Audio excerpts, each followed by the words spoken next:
என்னுடைய குழந்தைக்கு நேரான வழியை காட்ட வேண்டும் என்று துஆ செய்து கொண்டே இருக்க வேண்டும் என்பதாக சொல்லப்படுகின்றது. யாக்கூப் அலைஹிஸ்ஸலாம் அவர்கள் சொன்னார்கள், மகனே, நீ ஒரு நல்ல செய்தியை எனக்கு கொண்டு வந்து தந்திருக்கின்றாய். உனக்கு ஏதாவது நான் அன்பளிப்பு தர வேண்டும். ஆனால் நானும் ரொட்டி சாப்பிட்டே 7 நாள்கள் ஆகிவிட்டன. சாப்பிடுவதற்கும் எதுவும் இல்லாமல் இருக்கின்றேன். இப்பொழுது நான் உனக்கு என்ன அன்பளிப்பு தருவது என்பதாக யோசிக்கின்றேன் என்பதாக சொல்லிவிட்டு, இந்த பார்வை எதன் மூலமாக மீட்டப்பட்டதோ அந்த சட்டையே உனக்கு நான் அன்பளிப்பாக தருகின்றேன், இதை நீயே வைத்துக்கொள் என்பதாக சொல்லி அன்பளிப்பு கொடுத்தார்கள். அந்த சட்டையை அன்பளிப்பாக கொடுத்தார்கள் என்பதாக குறிப்பிடப்படுகின்றது. பொதுவாக அது முஃபஸ்ஸிரீன்கள் எழுதுகின்றார்கள், யாக்கூப் அலைஹிஸ்ஸலாம் அவர்கள் அவருக்கு அந்த யகூதாவுக்கு கொடுத்த அன்பளிப்பு வேறு பொருள்களாக இருந்தால் அது இவ்வளவு பெரிய மகிழ்ச்சிக்குரியதாக இருக்க முடியாது. ஏனென்றால் இந்த சட்டை இப்ராஹிம் அலைஹிஸ்ஸலாம் அவர்களிடத்திலிருந்து இஸ்ஹாக் அலைஹிஸ்ஸலாம் அவர்கள் வாரிசாக பெற்றது. இஸ்ஹாக் அலைஹிஸ்ஸலாம் அவர்களிடத்திலிருந்து யாக்கூப் அலைஹிஸ்ஸலாம் அவர்கள் பெற்றது. யாக்கூப் அலைஹிஸ்ஸலாம் அவர்களிடத்திலிருந்து யூசுப் அலைஹிஸ்ஸலாம் அவர்கள் பெற்றது. யூசுப் அலைஹிஸ்ஸலாம் அவர்களுடைய மேனியை அலங்கரித்துக் கொண்டிருந்த நறுமணம் உள்ள அந்த சட்டை இப்பொழுது யகூதாவுக்கு அன்பளிப்பாக கிடைத்திருக்கின்றது என்று சொன்னால் அதைவிட மிகப்பெரிய அன்பளிப்பு வேறு எதுவுமே கிடையாது. அப்படிப்பட்ட ஒரு அன்பளிப்பை அவர் பெற்றுக்கொண்டார், யாக்கூப் அலைஹிஸ்ஸலாம் அவர்கள் கொடுத்தார்கள் என்பதாகவும் குறிப்பிடுகின்றார். பொதுவாகவே இது இஸ்லாமியருக்குரிய ஒரு சட்டமாகும். நல்ல செய்தி, நற்செய்தி யாராவது ஒருவர் நம்மிடத்தில் சொன்னால் அவருக்கு நம்மிடத்தில் இருக்கக்கூடிய ஏதாவது ஒரு அன்பளிப்பை தர வேண்டும். அந்த அன்பளிப்பை தருவதுதான் அந்த நற்செய்தியை பெற்றுக் கொள்வதற்கு மகிழ்ச்சிகரமான நிலையை ஊட்டக்கூடியதாக இருக்கும் என்பதாக குறிப்பிடுகின்றார். இப்போ யாக்கூப் அலைஹிஸ்ஸலாம் அவர்கள் இந்த பார்வை வந்தவுடனே யாக்கூப் அலைஹிஸ்ஸலாம் அவர்கள் சொல்லுகின்றார்கள், ஆல அலம் அகுல்லக்கும், நான் உங்களுக்கு சொல்லவில்லையா? தன்னுடைய குடும்பத்தாரிடத்திலே யாக்கூப் அலைஹிஸ்ஸலாம் அவர்கள் அடிக்கடி சொல்லிக் கொண்டே இருப்பார்கள், யூசுஃபை இப்படி நினைத்து நினைத்து அழுகின்றீர்களே, கவலைப்படுகின்றீர்களே, உங்களுடைய உடலெல்லாம் தளர்ந்து போய்விட்டதே, கண்கள் பார்வை போய்விட்டனே என்றெல்லாம் குறைகள் சொல்லிக் கொண்டே இருந்தார்கள். பார்வை வந்தவுடனே யாக்கூப் அலைஹிஸ்ஸலாம் அவர்கள் தங்களுடைய குடும்பத்தாரை பார்த்து சொல்லுகின்றார்கள், அலம் அகுல்லக்கும் இன்னி அஅலமு மினல்லாஹி மா லா தஅலமூன், உங்களுக்கு நான் சொல்லவில்லையா, அல்லாஹ்வின் புறத்தில் இருந்து நீங்கள் தெரியாதவற்றை நான் தெரிந்திருக்கின்றேன் என்று உங்களுக்கு நான் அடிக்கடி சொல்லவில்லையா என்றும் தங்களுடைய குடும்பத்தாரை பார்த்து சொன்னார்கள் என்பதாக குறிப்பிடுகின்றார். அடிக்கடி சொல்லிக்கிட்டே இருப்பாங்க. ஏதாச்சும் குறை சொன்னால் யாக்கூப் அலைஹிஸ்ஸலாம் அவர்களே அந்த குடும்பத்தார் குறை சொன்னால் அவர்களிடத்தில் சொல்லுவார்கள், அல்லாஹ்விடத்திலிருந்து எனக்கு உங்களுக்கு தெரியாத விஷயம் எனக்கு தெரியும், நீங்க இதை பத்தி பேசாதீங்க, பேசுவதை விட்டு விடுங்கள் என்றெல்லாம் சொல்லிக்கொண்டே இருப்பார்கள். அதை இங்கே திரும்ப நினைவுபடுத்துகின்றார்கள். நீங்கள் அறியாதவற்றை அல்லாஹ்வின் புறத்திலிருந்து நான் அறிந்திருக்கின்றேன் என்பதை உங்களுக்கு நான் சொல்லவில்லையா என்றும் யாக்கூப் அலைஹிஸ்ஸலாம் அவர்கள் சொன்னார்கள். அதாவது யூசுப் அலைஹிஸ்ஸலாம் அவர்கள் உயிருடன் இருக்கின்றார்கள் என்ற விஷயத்தை யாக்கூப் அலைஹிஸ்ஸலாம் அவர்கள் உணர்ந்திருந்தார்கள். உணர்ந்திருந்ததற்கு முன்னால் சென்ற வாரம் ஒரு காரணம் சொல்லப்பட்டது. குழந்தை பருவத்திலே யூசுப் அலைஹிஸ்ஸலாம் அவர்கள் கண்ட கனவு, அந்த கனவுக்கு விளக்கம், கடைசியாக அவருடைய பெற்றோர் இருவரும் அதே மாதிரி சகோதரர்கள் 11 நபர்களும் சேர்ந்து யூசுப் அலைஹிஸ்ஸலாம் அவர்களுக்கு சஜிதா செய்வார்கள், அவர்களை பணிவார்கள் என்ற விஷயம் அந்த கனவின் மூலமாக தெரியப்படுத்தப்பட்டது. அப்படியானால் இன்னும் அந்த விளக்கம் நடைபெறவில்லை, கனவு மட்டும் காணப்பட்டு இருக்கின்றதே தவிர கனவுக்குரிய தாபீர் விளக்கம் இன்னும் நடைபெறவில்லை. அந்த விளக்கம் நிச்சயமாக நடைபெறும் என்பதை ஹஜ்ரத் யாக்கூப் அலைஹிஸ்ஸலாம் அவர்கள் நம்பிக்கை கொண்டிருந்தார்கள். அதன் காரணமாக யூசுப் இறந்து விடவில்லை, அவர் உயிரோடு உலகத்தில் இருக்கின்றார் என்பதை தெரிந்து வைத்திருந்தார்கள். ஆனால் முழுமையாக தெரியவில்லை. அல்லாஹ் தஆலா அதை அறிவித்தும் கொடுக்கவில்லை அவர்களுக்கு. யூசுப் இருக்கின்றார் என்பதை பற்றி முழுமையான அறிவை கொடுக்கவில்லை. ஆனால் யூசுப் இருக்கின்றார் என்ற பொதுவான அறிவு மட்டும் அவர்களுக்கு கொடுக்கப்பட்டிருந்தது. அதைத்தான் இங்கே சொல்லுகின்றார்கள், அலம் அகுல்லக்கும் இன்னி அஅலமு மினல்லாஹி மா லா தஅலமூன், அல்லாஹ்வின் புறத்தில் இருந்து உங்களுக்கு தெரியாதவற்றை நான் தெரிந்திருக்கின்றேன் என்று உங்களுக்கு சொல்லவில்லையா என்றும் அவர்களிடத்தில் கேட்டு தங்களுடைய அந்த ஞானத்தை உறுதிப்படுத்திக் கொள்ளுகின்றார்கள். பிறகு அந்த சகோதரர்கள் 10 பேரும் சொன்னாங்க. இப்ப 10 பேர் இங்க இருக்கிறாங்க. யூசுப் அலைஹிஸ்ஸலாம் அவர்கள் புன்யாமீனை தங்களோடு தங்க வைத்துக் கொண்டார். இங்கே கண்ணான் என்ற இந்த ஊருக்கு திருப்பி அனுப்பியது அந்த 10 சகோதரர்கள். அத்தோடு சில சேவகர்கள், பணியாளர்கள் வந்தார்கள் இவர்களை அழைத்து செல்வதற்காக வேண்டி. இப்ப அந்த சகோதரர்கள் சொல்லுகின்றார்கள் தங்களுடைய தந்தை இடத்திலே, ஆலு அவர்கள் சொன்னார்கள், யா அபானா, எங்களுடைய தந்தை அவர்களே, இஸ்தக்ஃபிர் லனா, எங்களுக்காக பாவ மன்னிப்பு தேடுங்கள். இஸ்தக்ஃபிர் லனா துனூபனா, எங்களுடைய பாவங்களுக்கு நீங்கள் மன்னிப்பு தேடுங்கள், அதான் அல்லாஹ்விடத்திலே மன்னிப்பு தேடுங்கள். இன்னா குன்னா ஹாத்தியின், நிச்சயமாக நாங்கள் தவறு செய்தவர்களாக ஆகிவிட்டோம் என்பதாகவும் அந்த சகோதரர்கள் சொன்னார்கள். தாங்கள் செய்த தவறுகளை இப்பொழுதுதான் ஒப்புக்கொள்ளுகின்றார்கள். கிணத்துல தூக்கி போட்டது, அதுக்கு முன்னால் அவர்களுக்கு பலவிதமான தொந்தரவுகள் கொடுத்தது, அவை அடிமை என்பதாக சொல்லி விற்பனை செய்தது, இதெல்லாம் மிகப்பெரிய தவறு. இந்த தவறு செய்து விட்டோம், நீங்கள் எங்களுடைய பாவங்களுக்கு அல்லாஹ்விடத்தில் மன்னிப்பு தேடுங்கள் என்பதாக கேட்டுக்கொண்டார்கள். பொதுவாக தவறு செய்து விட்டால் பெற்றோரிடத்திலே, பெற்றோருக்கு ஏதாவது குற்றம் குறைகள் செய்து விட்டால் எந்த விதமான மதிப்பு மரியாதையும் பார்க்காமல் பெற்றோரிடத்திலே மன்னிப்பு தேட வேண்டும் என்பதையும் இந்த ஆயத்து நமக்கு விளக்குகின்றது. பல குடும்பங்களிலே நாம் பார்க்கின்றோம், குழந்தைகள் பெற்றோருக்கு பலவிதமான தொந்தரவுகளை தந்து விடுவார்கள், மனவேதனையை தந்திருப்பார்கள். பல நேரங்களிலே பெற்றோருக்கு மீறி நடந்திருப்பார்கள், பெற்றோர் சொல் மீறி நடந்திருப்பார்கள், பெற்றோருக்கு மனவேதனையை ஏற்படுத்தி இருப்பார்கள், பெற்றோருக்கு பலவிதமான துன்பங்களை தந்திருப்பார்கள். கடைசியாக அவர்கள் உணர வேண்டும், உணரும் பொழுது நேரடியாக பெற்றோரிடத்தில் மன்னிப்பு கேட்டுக்கொள்ள வேண்டும். நாங்கள் இந்த மாதிரி குற்றங்கள் செய்தோம், எங்களை நீங்கள் மன்னித்து விடுங்கள், அதாவது எங்களுக்கு மன்னிப்பு தேடுங்கள், அல்லாஹ் இடத்தில் மன்னிப்பு தேடுங்கள். ஏன்னா மன்னிக்கக்கூடிய அல்லாஹ் தான். ஆனால் இங்கே யூசுப் யாக்கூப் அலைஹிஸ்ஸலாத்துடைய அந்த மக்கள் யாக்கூப் அலைஹிஸ்ஸலாத்திடத்தில் மன்னிப்பு தேடவில்லை, எங்களை மன்னித்து விடுங்கள் என்பதாக சொல்லவில்லை, அல்லாஹ்விடத்தில் எங்களுக்கு மன்னிப்பு தேடுங்கள் என்பதாக சொல்லுகின்றார்கள். அப்படின்னா நீங்களும் மன்னிச்சிடுங்க அப்படிங்கிற கருத்து அதுக்குள்ள இருக்கின்றது. அதனால பெற்றோருக்கு மாறு செய்யக்கூடிய, பெற்றோருக்கு பணிவில்லாமல் நடந்து கொள்ளக்கூடிய மக்கள் எல்லாம் உணரக்கூடிய சூழ்நிலை ஏற்பட வேண்டும். உணரும் பொழுது பெற்றோரிடத்தில் மன்னிப்பும் தேடிக்கொள்ள வேண்டும். பரவாயில்ல, கேட்காட்டியும் பரவாயில்ல, மன்னிச்சிடுவாங்க, நம்ம பெற்றோர் தான், தந்தை தான், தாய் தான் என்பதாக அலட்சியமாக இருக்கக்கூடாது என்பதையும் இந்த வாசகம் நமக்கு சொல்லி காட்டுகின்றது. நாங்கள் என்னென்ன குற்றங்களை செய்திருக்கின்றோம் என்பதையும் வெளிப்படுத்தி காட்ட வேண்டும் என்பது இன்னா குன்னா ஹாத்தியின் என்ற வாசகத்தின் மூலமாக தெரியப்படுத்தப்படுகின்றது. நாங்கள் தவறு செய்தவர்களாக ஆகிவிட்டோம் அப்படின்னு சொல்லக்கூடிய இந்த இடத்துல அந்த சகோதரர்கள் யூசுப் அலைஹிஸ்ஸலாம் அவர்களை எப்படியெல்லாம் துன்புறுத்தினார்கள், எப்படி அந்த கிணற்றிலே தள்ளினார்கள், அதற்கு பிறகு என்ன நடந்தது, அவர்களை எப்படி அடிமை என்பதாக சொல்லி விற்பனை செய்தார்கள் என்ற விவரங்களை எல்லாம் யாக்கூப் அலைஹிஸ்ஸலாம் அவர்களிடத்தில் சொல்லி இருக்க வேண்டும். இப்பதான் சொல்றாங்க அதை. அதனாலதான் இன்னா குன்னா ஹாத்தியின் என்று பொதுவாக சொல்லி விடுகின்றார். அல்லாஹ் தஆலா அதை பொதுவாக சொல்லுகின்றார். யாக்கூப் அலைஹிஸ்ஸலாம் அவர்கள் சொன்னார்கள், கால, அவர் சொன்னார், சௌஃப அஸ்தக்ஃபிரு லக்கும் ரப்பி, நான் விரைவில் உங்களுக்காக வேண்டி என்னுடைய ரப்பிடத்தில் மன்னிப்பு தேடுவேன். இன்னஹு ஹுவல் கஃபூருர் ரஹீம், நிச்சயமாக அவன்தான் அல் கஃபூர், மன்னிக்கிறவன், அர் ரஹீம், அருளாளன், அருள் புரிகிறவன். ஆகவே விரைவிலே உங்களுக்கு நான் மன்னிப்பு தேடுவேன் என்பதாக சொன்னார்கள். மன்னித்து விட்டேன் என்றோ அல்லது நான் அல்லாஹ்விடத்தில் இதோ மன்னிப்பு தேடுகின்றேன் என்று உடனடியாக மன்னிப்பு தேடக்கூடிய அந்த வாசகத்தையோ யாக்கூப் அலைஹிஸ்ஸலாம் அவர்கள் சொல்லவில்லை.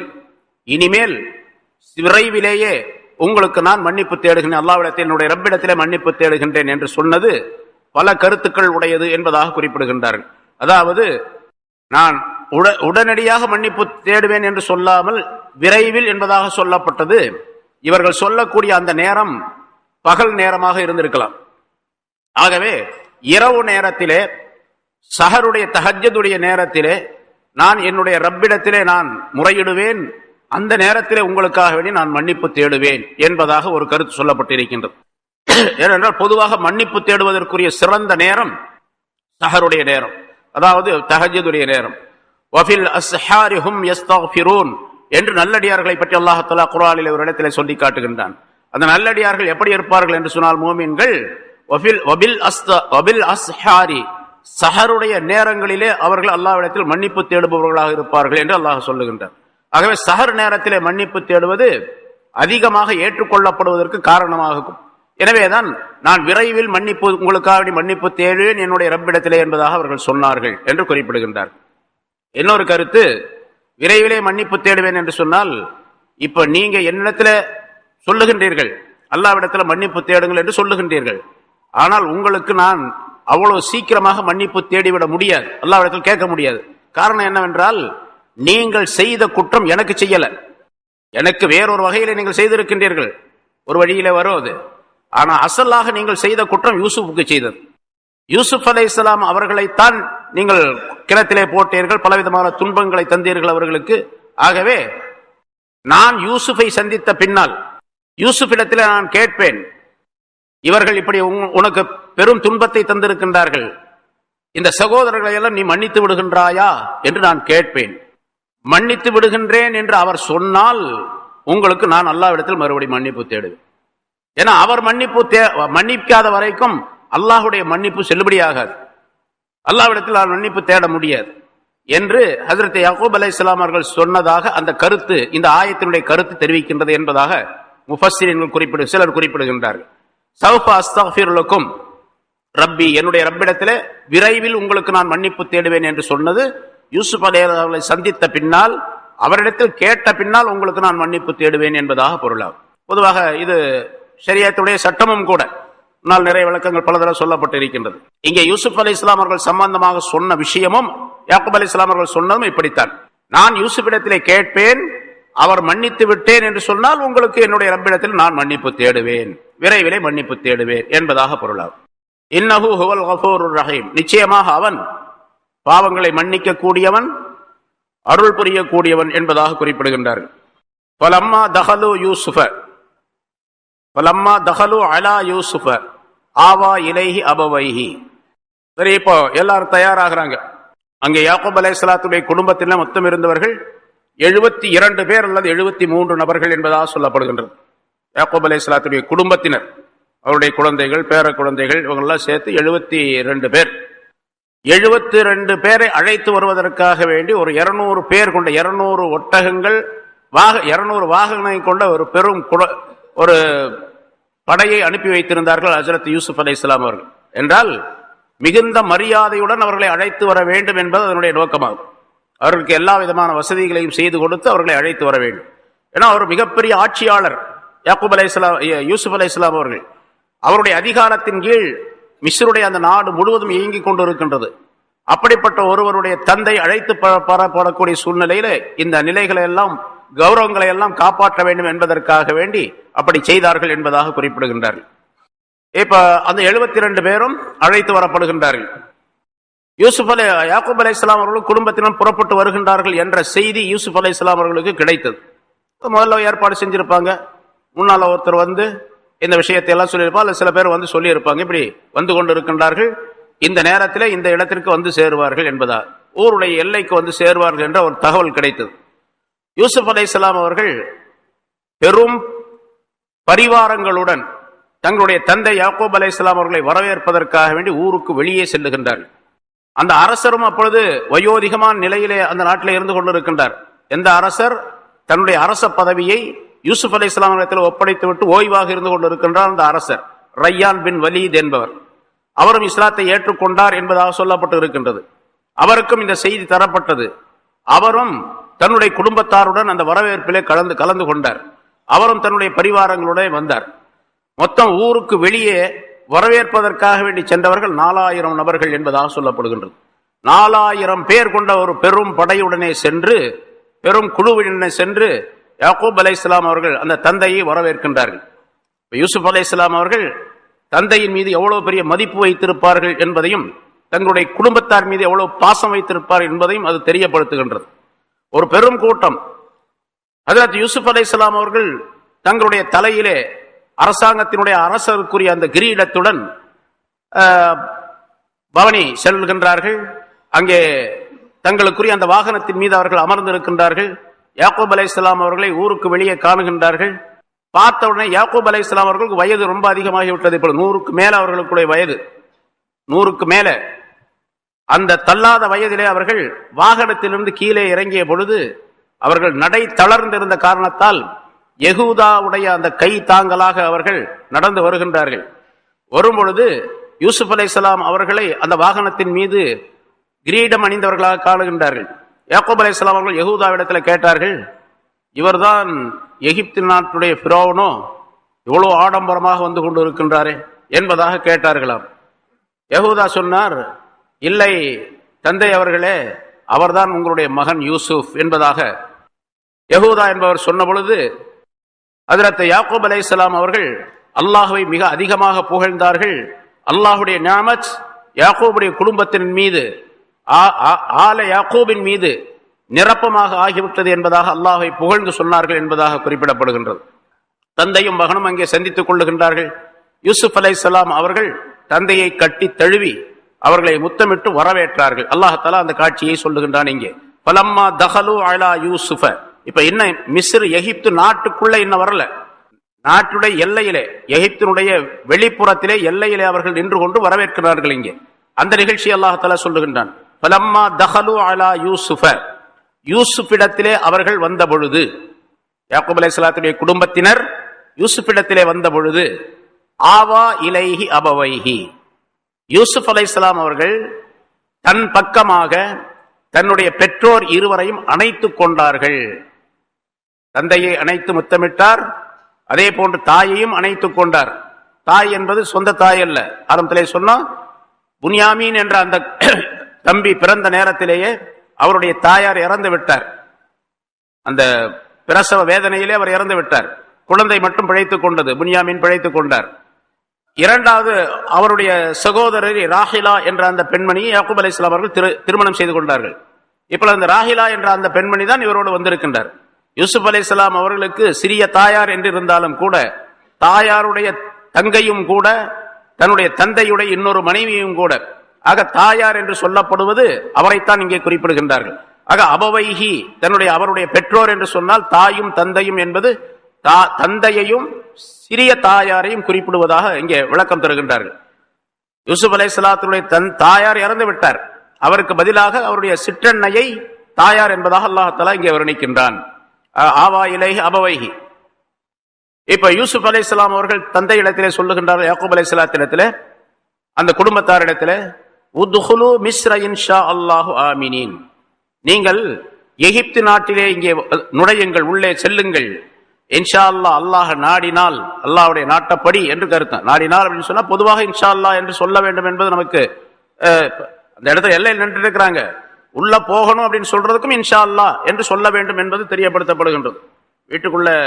வீட்டுக்கு வெளியே ஒருத்தர் வந்து நிக்கிறாரு, வீட்டுக்குள்ள வாங்கன்னு கூப்பிடுறோம், வாங்க வாங்கன்னு கூப்பிடுறோம், ஏன்னா உங்களுடைய வரவு நல்வரவாகன்னு சொல்றோம், இன்ஷா அல்லாஹ் உள்ளே வாருங்கள் அப்படின்னு சொல்லலாம். என்னங்க இன்ஷா அல்லாஹ் சொல்றீங்க அப்படின்னு சொல்லக்கூடாது. அவர் வெளியே நிக்கிறவர், என்னங்க இன்ஷா அல்லான்னு சொல்றீங்க, வரலாமா வேண்டாமாப்பா? வரணுங்கிறதுக்காக வெளியே நிக்கிறாரு. நான் ஒரு வீட்டுக்கு போறேன், அவருடைய வீட்டுக்கு போறேன், வெளியே நிக்கிறேன், இன்ஷா அல்லாஹ் வாங்க அப்படின்னு சொல்றாரு. எந்த கோபமும் படக்கூடாது. ஏனென்றா அந்த வீட்டுக்குள்ளே நுழைவதற்கு முன்னாலும் கூட என்னுடைய மௌத்து வந்து விடலாம். வீட்டுக்குள்ளே நுழைவதற்கு முன்னாலும் ஒரு கால் எடுத்து வைத்து இன்னொரு காலை தூக்கி ஒரு அடி வைப்பதற்கு முன்னதாக மௌத்து வந்து விடலாம். அதனால இன்ஷா அல்லாஹ் என்று சொல்வதில் எந்த தவறும் இல்லை என்பதும் இந்த வாசகத்தின் மூலமாக. ஆனா இங்கே ஒரு நாட்டுக்குள்ளே போக போறாங்க, அப்படி இருந்தாலும் கூட இன்னொரு சில அடிகள் தூரம் அந்த பக்கம் போனா எகிப்தினுடைய எல்லை வந்துவிடும். எல்லைக்கு வெளியே இருந்து வரவேற்கிறார். எல்லை வருவதற்கு இன்னொரு சில அடி தூரம் இருக்கின்றது. அந்த இடத்திற்கு போவதற்கு முன்னதாக கூட இன்ஷா அல்லாஹ் சொல்ல வேண்டும் என்பதை இங்கே குறிப்பிடுகின்றார்கள். உதுகுலு மிஸ்ர இன்ஷா அல்லாஹ், அல்லாஹுடைய நாட்டின், அல்லாஹ் நாடினால், அல்லாஹுடைய நாட்டப்படி நீங்கள் எகிப்து நாட்டுக்குள்ளே நுழையுங்கள், ஆமினீன், அச்சமற்றவர்களாக நுழையுங்கள் என்று அல்லாஹ் தஆலா சொல்லுகிறார். அச்சமற்ற, இதுவரைக்கும் பலவிதமான அச்சங்கள், பயங்கள் உங்களுக்கு இருந்து கொண்டிருந்தன. இனிமேல் எந்த விதமான அச்சமோ கவலையோ தேவையில்லை என்று குறிப்பிடுகின்றார். அதே போன்று இன்னொரு விளக்கம், 7 வருஷம் செழிப்பாக இருக்கும், 7 வருஷம் பஞ்சகாலமாக இருக்கும் என்று சொல்லப்பட்டது. இந்த 7 வருஷம் பஞ்சகாலங்களிலே இப்ப யாக்கூப் அலைஹிஸ்ஸலாம் அவர்களை அழைத்து வந்த அந்த நாள் வரைக்கும், அந்த காலம் வரைக்கும் எத்தனை வருஷம் முடிஞ்சிருக்குது அப்படிங்கிற ஒரு கணக்கு இங்கே செய்யப்பட வேண்டும், அது போடப்பட வேண்டும். அந்த கணக்குப்படி 3 வருஷம் முடிஞ்சிருக்குது. பஞ்சத்துடைய காலம் 3 வருஷம் முடிஞ்சிருச்சு. ஏன்னா இவங்க 3 தடவை வந்திருக்கிறாங்க. யாக்கூப் அலைஹிஸ்ஸலாத்துடைய மக்கள் 3 தடவை வந்து தானியங்களை பெற்று சென்றார்கள். 3வது தடவை தான் யூசுப் அலைஹிஸ்ஸலாம் அவர்கள் தங்களை அறிமுகப்படுத்தி இந்த நிகழ்ச்சி நடந்தது. இப்போ அப்படின்னா 3 வருஷம் அந்த பஞ்சகாலம் ஏற்பட்டு இருக்கின்றது என்று அர்த்தம். இன்னும் 4 வருஷம் பாக்கி இருக்குது. அப்ப 4 வருஷம் பஞ்சகாலம் பாக்கி இருக்கக்கூடிய நிலையில உதுகுலு மிஸ்ர இன்ஷா அல்லாஹ் ஆமீன், அச்சமற்றவர்களாக நீங்கள் நுழையுங்கள் என்பதாக எப்படி சொல்லுவார் அவர்? அச்சமில்லாமல் எப்படி நுழைய முடியும் அப்படின்னு ஒரு கேள்வி வருகின்றது. இங்கே ஆமீனின், அச்சமற்றவர்களாக நீங்கள் மிஸ்ருக்குள்ளே நுழையுங்கள் என்று சொன்னது அந்த 3 வருஷத்துடைய காலத்துடனே அந்த பஞ்சத்தை அல்லாஹ் தஆலா போக்கி வைத்து விட்டார். மீதி 4 வருஷம் செழிப்பான காலமாக ஆகிவிட்டது. பஞ்சத்தை அல்லாஹ் தஆலா முடித்து வைத்து விட்டான் என்பதாக பொருளாகும். இதற்கு உதாரணம், ரசூலுல்லாஹி ஸல்லல்லாஹு அலைஹி வஸல்லம் காலத்திலும் கூட மக்காவில் இருக்கும் பொழுது மக்காவாசிகள் கடுமையான துன்பங்களை தந்தார்கள். மிகப்பெரிய சோதனைகள் ஏற்பட்டன, பலவிதமான துன்பங்கள். என்ன சொல்லியும் எப்படிப்பட்ட ஆயத்துகளை, அத்தாட்சிகளை காட்டியும் கூட அவர்கள் திருந்தவில்லை, ஈமான் கொள்ளவில்லை. பலவிதமான துன்பங்களை தந்து கொண்டிருந்தார்கள். அதன் காரணமாக ரசூலுல்லாஹி ஸல்லல்லாஹு அலைஹி வஸல்லம் அவர்கள் ஒரு நாள் ஒரு துஆ செய்தார்கள். அல்லாஹும்ம அஇன்னி அலைஹிம், யா அல்லாஹ் இவர்களுக்கு எதிராக நீ எனக்கு உதவி செய்வாயாக, மக்காவாசிகளுக்கு எதிராக எனக்கு உதவி செய்வாயாக. பி சபஇன் கஸபஇ யூசுப், யூசுப் அலைஹிஸ்ஸலாம் அவருடைய காலத்திலே ஏற்பட்ட அந்த 7 வருஷத்துடைய பஞ்சத்தை போன்று இவர்களுக்கும் பஞ்சத்தை நீ தருவாயாக என்று துஆ செய்தார்கள். ரசூலுல்லாஹி ஸல்லல்லாஹு அலைஹி வஸல்லம் துஆ செய்தார்கள். அதே மாதிரி மழை நிறுத்தப்பட்டது, கடுமையான பஞ்சம் ஏற்பட்டது. வெளியே செத்துவிட்ட மிருகங்களையும் அந்த செத்துவிட்ட மிருகத்தினுடைய தோள்களை எல்லாம் எடுத்து சாப்பிடக்கூடிய அளவுக்கு மக்காவாசிகள் பஞ்சத்தால் வாடினார்கள், சிரமப்பட்டார்கள். இதை கண்டு பல பேரும் அபூஜஹல் உள்பட எல்லோருமே ரசூலுல்லாஹி ஸல்லல்லாஹு அலைஹி வஸல்லம் வந்து துஆ கேளுங்க, உங்க அல்லாஹ் இடத்துல எங்களுக்கு இப்படிப்பட்ட கஷ்டமெல்லாம் ஏற்பட்டிருக்குது என்று கெஞ்சி கேட்டுக்கொண்டார்கள்.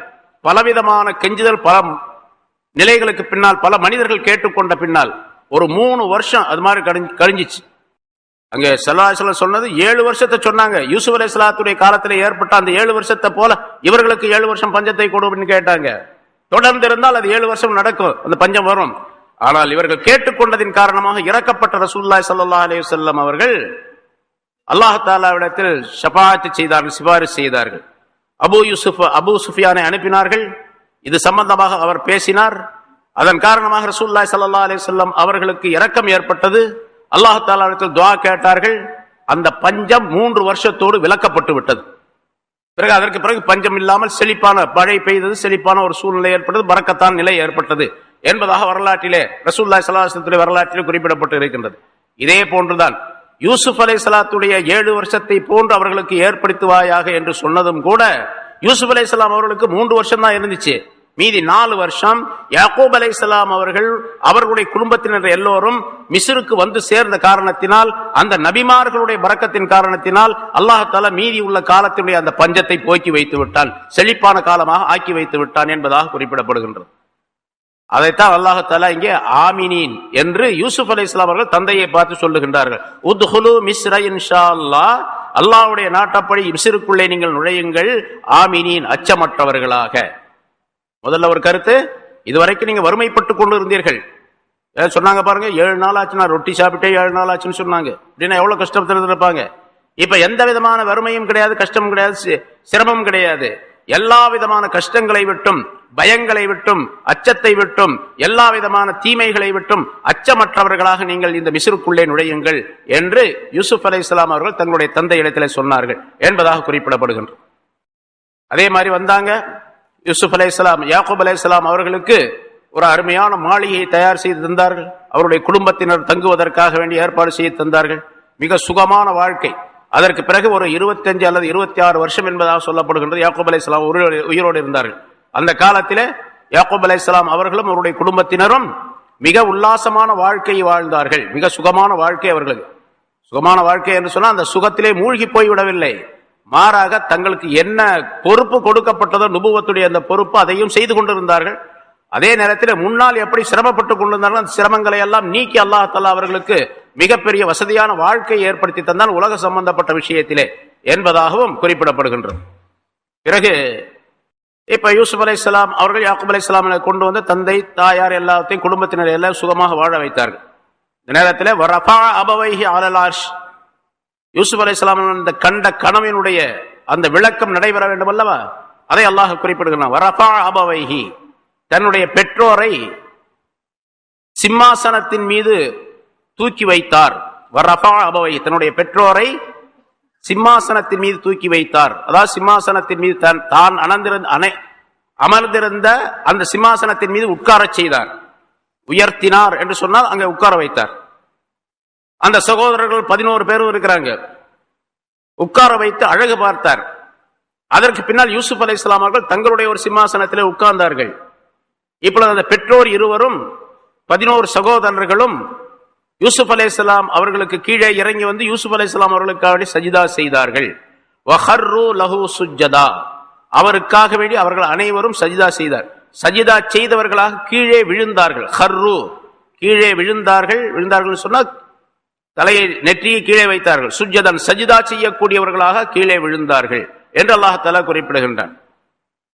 அப்படி சஜிதா செய்து முடித்த பொழுது 11 சகோதரர்களும் பெற்றோர் தாயும் தந்தையும் யாக்கூப் அலைஹிஸ்ஸலாம் அவர்களும் யூசுப் அலைஹிஸ்ஸலாம் அவருடைய மனைவியரும் சஜிதா செய்து முடித்த பொழுது வகால் யூசுப் அலைஹிஸ்ஸலாம் அவர்கள் சொன்னார்கள், யா அபதி, என்னுடைய தந்தையே, ஹாதா தஅவீலு ருஅயாய மின் கப்லு, இதுதான் நான் கண்ட கனவினுடைய விளக்கம், இதற்கு முன்னால் நான் கண்ட கனவினுடைய விளக்கம். அது ஜாலஹா ரப்பி ஹக்கா, அதை அந்த கனவை என்னுடைய ரப் உண்மையானதாக ஆக்கி தந்து விட்டான். வகத் அஹ்ஸன பி, எனக்கு அவன் பெரும் உதவி செய்துள்ளான் என்று தங்களுக்கு ஏற்பட்ட அந்த அல்லாஹ் தஆலா கொடுத்த அந்த நியாமத்தை பற்றி பிறகு சொல்லுகின்றார்கள். இங்கே யூசுப் அலைஹிஸ்ஸலாம் அவர்களுக்கு அந்த 11 பேரும் பெற்றோரும் சஜிதா செய்தார்கள் என்பதாக அல்லாஹ் தஆலா குறிப்பிடுகின்றார். பொதுவாக நமக்கு சட்டம் தெரியும், அல்லாஹ்வை தவிர வேற யாருக்கும் சஜிதா செய்யக்கூடாது இல்லையா? அல்லாஹ்வை தவிர வேற யாருக்கும் சஜிதா செய்யக்கூடாது. அப்ப இங்க சஜிதா செய்தார்கள் அப்படின்னு சொன்னா என்ன அர்த்தம்? அசல்லையே சஜிதா செய்வது என்பது ஒரு பெரும்பாலான உலமாக்களுடைய கருத்தின்படி சஜிதா என்பது ரெண்டு வகை இருக்கின்றது. 2 வகையான சஜிதாக்களும் அந்த காலத்திலே தனித்தனியாக விளக்கங்களுடன் செய்யப்பட்டு கொண்டு வந்தன. இந்த நிகழ்ச்சி நடைபெறும் வரைக்கும், அதாவது யூசுப் அலைஹிஸ்ஸலாமுடைய காலம் வரைக்கும் அந்த 2 விதமான சஜிதாக்களும் வழக்கத்திலே இருந்தன. ஒரு சஜிதா சஜிதத்துல் இபாதா, வணக்கத்தினுடைய சஜிதா என்பதாக சொல்லப்படும். இன்னொன்று சஜிதத்து தஅலீம், மரியாதைக்குரிய சஜிதா என்பதாக சொல்லப்படும். ஆதம் அலைஹிஸ்ஸலாம் அவர்களுக்கு செய்த சஜிதாவும் கூட இபாதத்துடைய சஜிதா அல்ல, அது மரியாதைக்காக வேண்டி, தாஸீம் தக்ரீமுக்காக வேண்டி செய்யப்பட்ட சஜிதா, கண்ணியப்படுத்துவதற்காக வேண்டி. அல்லாஹ் தஆலா உத்தரவிட்டான் ஆதம் அலைஹிஸ்ஸலாம் அவர்களுக்கு, அல்லாஹ் தஆலா உத்தரவு போட்டான் சஜிதா செய்யுங்கள் என்பதாக சொன்ன மலக்குகளை பார்த்து. மலக்குகள் சஜிதா செய்தார்கள். அது மனிதர்கள் அல்ல, மலக்குகள் சஜிதா செய்தார்கள். அது ஆரம்ப காலகட்டம், முதல் நிலை. அந்த முதல் மனிதருக்கு படிவு செய்ய வேண்டும் என்பதற்காக வேண்டி, அவரை உயர்வுபடுத்த வேண்டும் என்பதற்காக அல்லாஹ் தஆலா போட்ட கட்டளை, அதை மலக்குகள் நிறைவேற்றினார்கள். சரி, அதுவும் தஅலீமுடைய சஜிதா தான், இபாதத்துடைய சஜிதா அல்ல என்பதாக சொல்லப்படுகின்றது. மலக்குகள் ஆதம் அலைஹிஸ்ஸலாம் அவர்களுக்கு சஜிதா செய்தது மரியாதைக்காக வேண்டி, கண்ணியப்படுத்துவதற்காக வேண்டி செய்யப்பட்ட சஜிதாவை தவிர, சொல்லப்பட்ட சஜிதாவை தவிர அல்லாஹ்வுக்காக வேண்டி சஜிதா செய்கின்றார்களே அது போன்று அல்ல. அதே சஜிதா தாஸீமுக்காக வேண்டி, தக்ரீமுக்காக வேண்டி, கண்ணியத்திற்காக செய்யப்படக்கூடிய அந்த சஜிதா ஆதம் அலைஹிஸ்ஸலாம் அவர்களுக்கு பின்னால் நபிமார்கள், எல்லா நபிமார்களிடத்திலும் இருந்தது. அதே மாதிரி பெரிய மனிதர்கள், நல்லடியார்கள் யார் இருக்கின்றார்களோ அவர்களுக்கெல்லாம், அவர்களுக்கு கீழே உள்ளவர்கள் சஜிதா செய்து தங்களுடைய மரியாதையை தெரியப்படுத்திக் கொள்வார்கள். இந்த சஜிதாவுக்கு முன்னால் நிறைய விளக்கம் சொல்லியிருக்கிறோம். உண்மையிலே சஜிதா அந்த இடத்துல ஆதம் அலைஹிஸ்ஸலாம் செய்ய சஜிதா நெற்றியை தரையிலே வைத்தார்களா அல்லது குனிந்து மரியாதை செலுத்தினார்களா என்பதிலே கருத்து வேறுபாடு இருக்கின்றது. சரி, எப்படி வைத்துக் கொண்டாலும் அந்த தாஸீமுக்காக வேண்டி, தக்ரீமுக்காக செய்யப்படக்கூடிய சஜிதா அனுமதிக்கப்பட்டு இருந்தது. அதே சஜிதாவைத்தான் இங்கே யூசுப் அலைஹிஸ்ஸலாம் அவர்களுக்கு பெற்றோர் செய்தார்கள், அந்த சகோதரர்களும் செய்தார்கள். மரியாதைக்காக வேண்டி உள்ள சஜிதா, இபாதத்துக்காக வேண்டி உள்ள சஜிதா, அது அல்லாஹ்வை தவிர வேறு யாருக்குமே கூடாது. எல்லா காலங்களிலும், ஆதம் அலைஹிஸ்ஸலாத்திலிருந்து கடைசி காலம் வரைக்கும், கியாமத் நாள் வரைக்கும், இது எப்பொழுதுமே யாருக்கும் கூடாது. மலக்குகளும் செய்யக்கூடாது, மனிதர்களும் செய்யக்கூடாது. அது அல்லாஹ் ஒருவனுக்குத்தான் உண்டு, இபாதத்துடைய சஜிதா. அது அல்லாத சஜிதா தாஸீம் தக்ரீமுக்காக வேண்டி ஆதம் அலைஹிஸ்ஸலாத்திலிருந்து யூசுப் அலைஹிஸ்ஸலாத்துடைய காலம் வரைக்கும் இருந்தது. அதற்கு பின்னால் அது தடை செய்யப்பட்டு விட்டது. ஏனென்றால் ரசூலுல்லாஹி ஸல்லல்லாஹு அலைஹி வஸல்லம் அவர்கள் சொல்லுகின்றார்கள், யூசுப் அலைஹிஸ்ஸலாம் அவர்கள் காலத்திலே செய்யப்பட்ட அந்த சஜிதாவுக்கு பதிலாக அல்லாஹ் தஆலா எனக்கு சலாம் சொல்லுவதை அதற்கு பதிலாக காணிக்கையாக ஆக்கி தந்திருக்கின்றான். அவர்களுக்கு சஜிதா செய்வது காணிக்கையுடைய அந்தஸ்திலே இருந்தது, எனக்கு சலாம் சொல்வது காணிக்கையுடைய அந்தஸ்திலே தரப்பட்டது. அல்லாஹ் தஆலா குர்ஆனிலே அதை சொல்லி தருகின்றான்.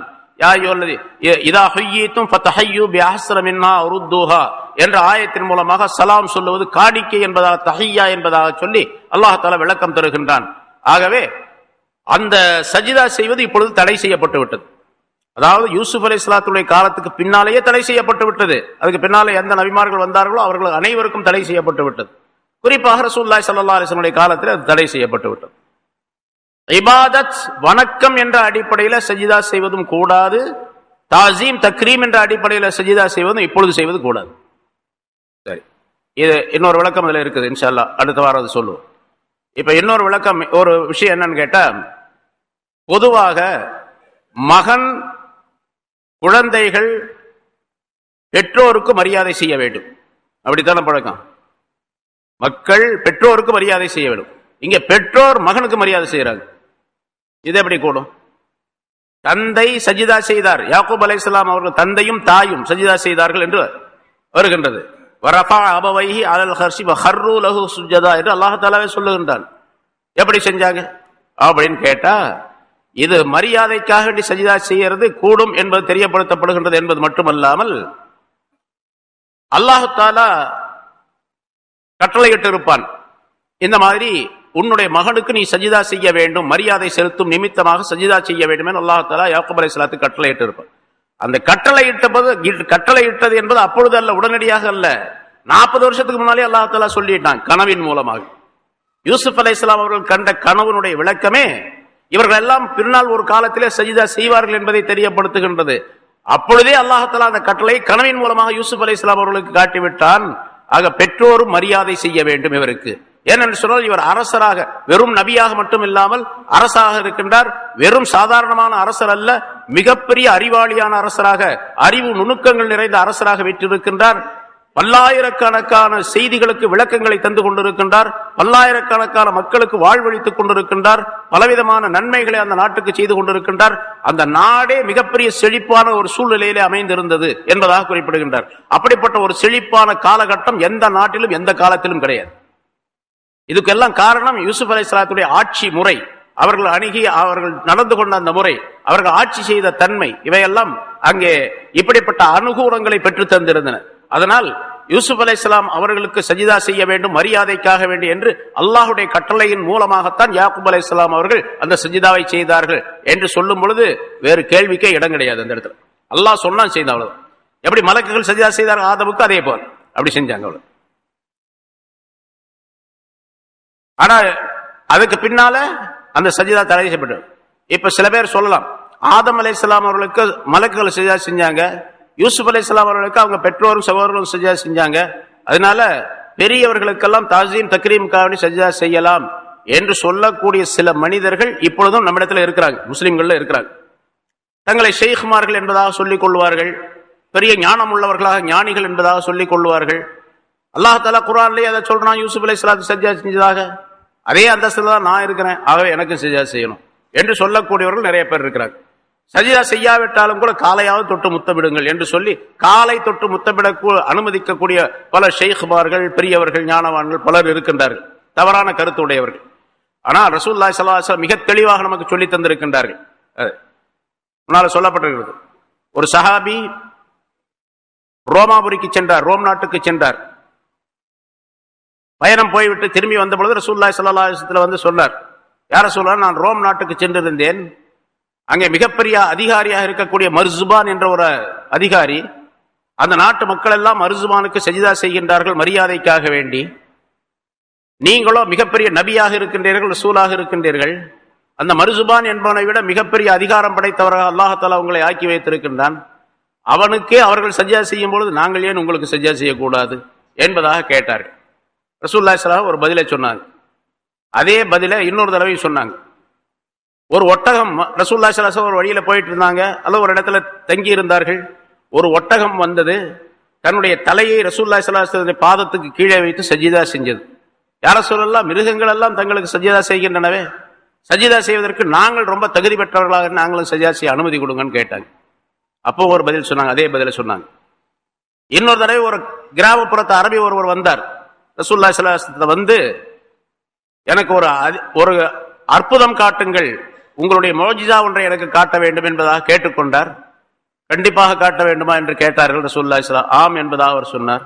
சரி, இங்கிருந்து அங்க போ, அதோ நின்று கொண்டிருக்கின்றதே ஒரு மரம், அந்த மரத்தை போய் உன்னை முஹம்மது ரசூலுல்லாஹ் கூப்பிடுறார் என்பதாக சொல் என்பதாக சொன்னார்கள்.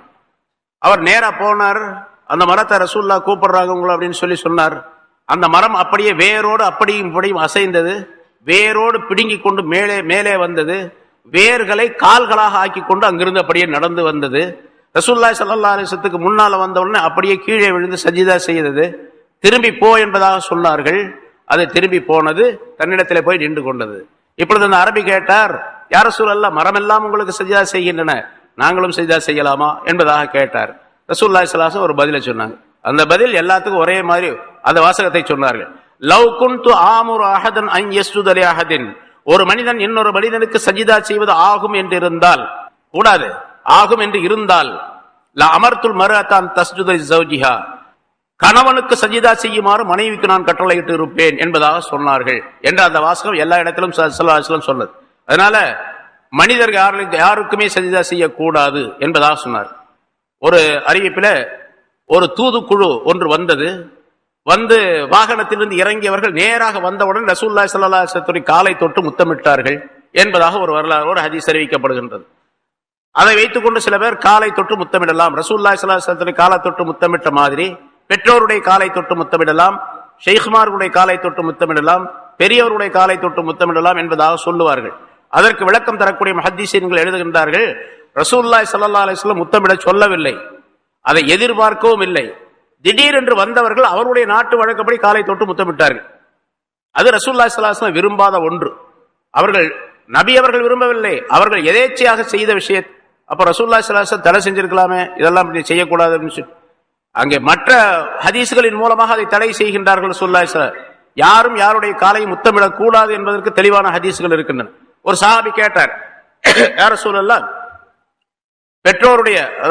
பெற்றோருடைய காலை தொட்டு முத்தமிடலாமா என்பதாக கேட்டார். கூடாது என்பதாக சொன்னார்கள். ஒருவரை கட்டி அணைக்கலாமா என்பதாக கேட்டார்கள். கூடாது என்பதாக சொன்னார்கள். ஒருவருக்கு ஒருவர் சலாம் சொல்லலாமா என்பதாக சலாம் சொல்லலாம் என்பதாக சொன்னார்கள் என்று அறிவிக்கப்படுகிறது. கட்டி அணைக்கலாமா என்பதிலே கருத்து வேறுபாடு இருக்கிறது. வேறு ஹதீஸின் மூலமாக கட்டி அணைக்கலாம், அதாவது முஆனகா என்று சொல்லப்படும். அது எப்படி செய்வது என்பதற்கும் சில நிபந்தனைகள் இருக்கு. அந்த முறைப்படிக்க அதை செய்ய வேண்டும். அது அல்லாஹ் முத்தமிடுவதோ சஜிதா செய்வதோ கூடாது என்பதாக தெளிவுபடுத்தப்பட்டு இருக்கின்றது.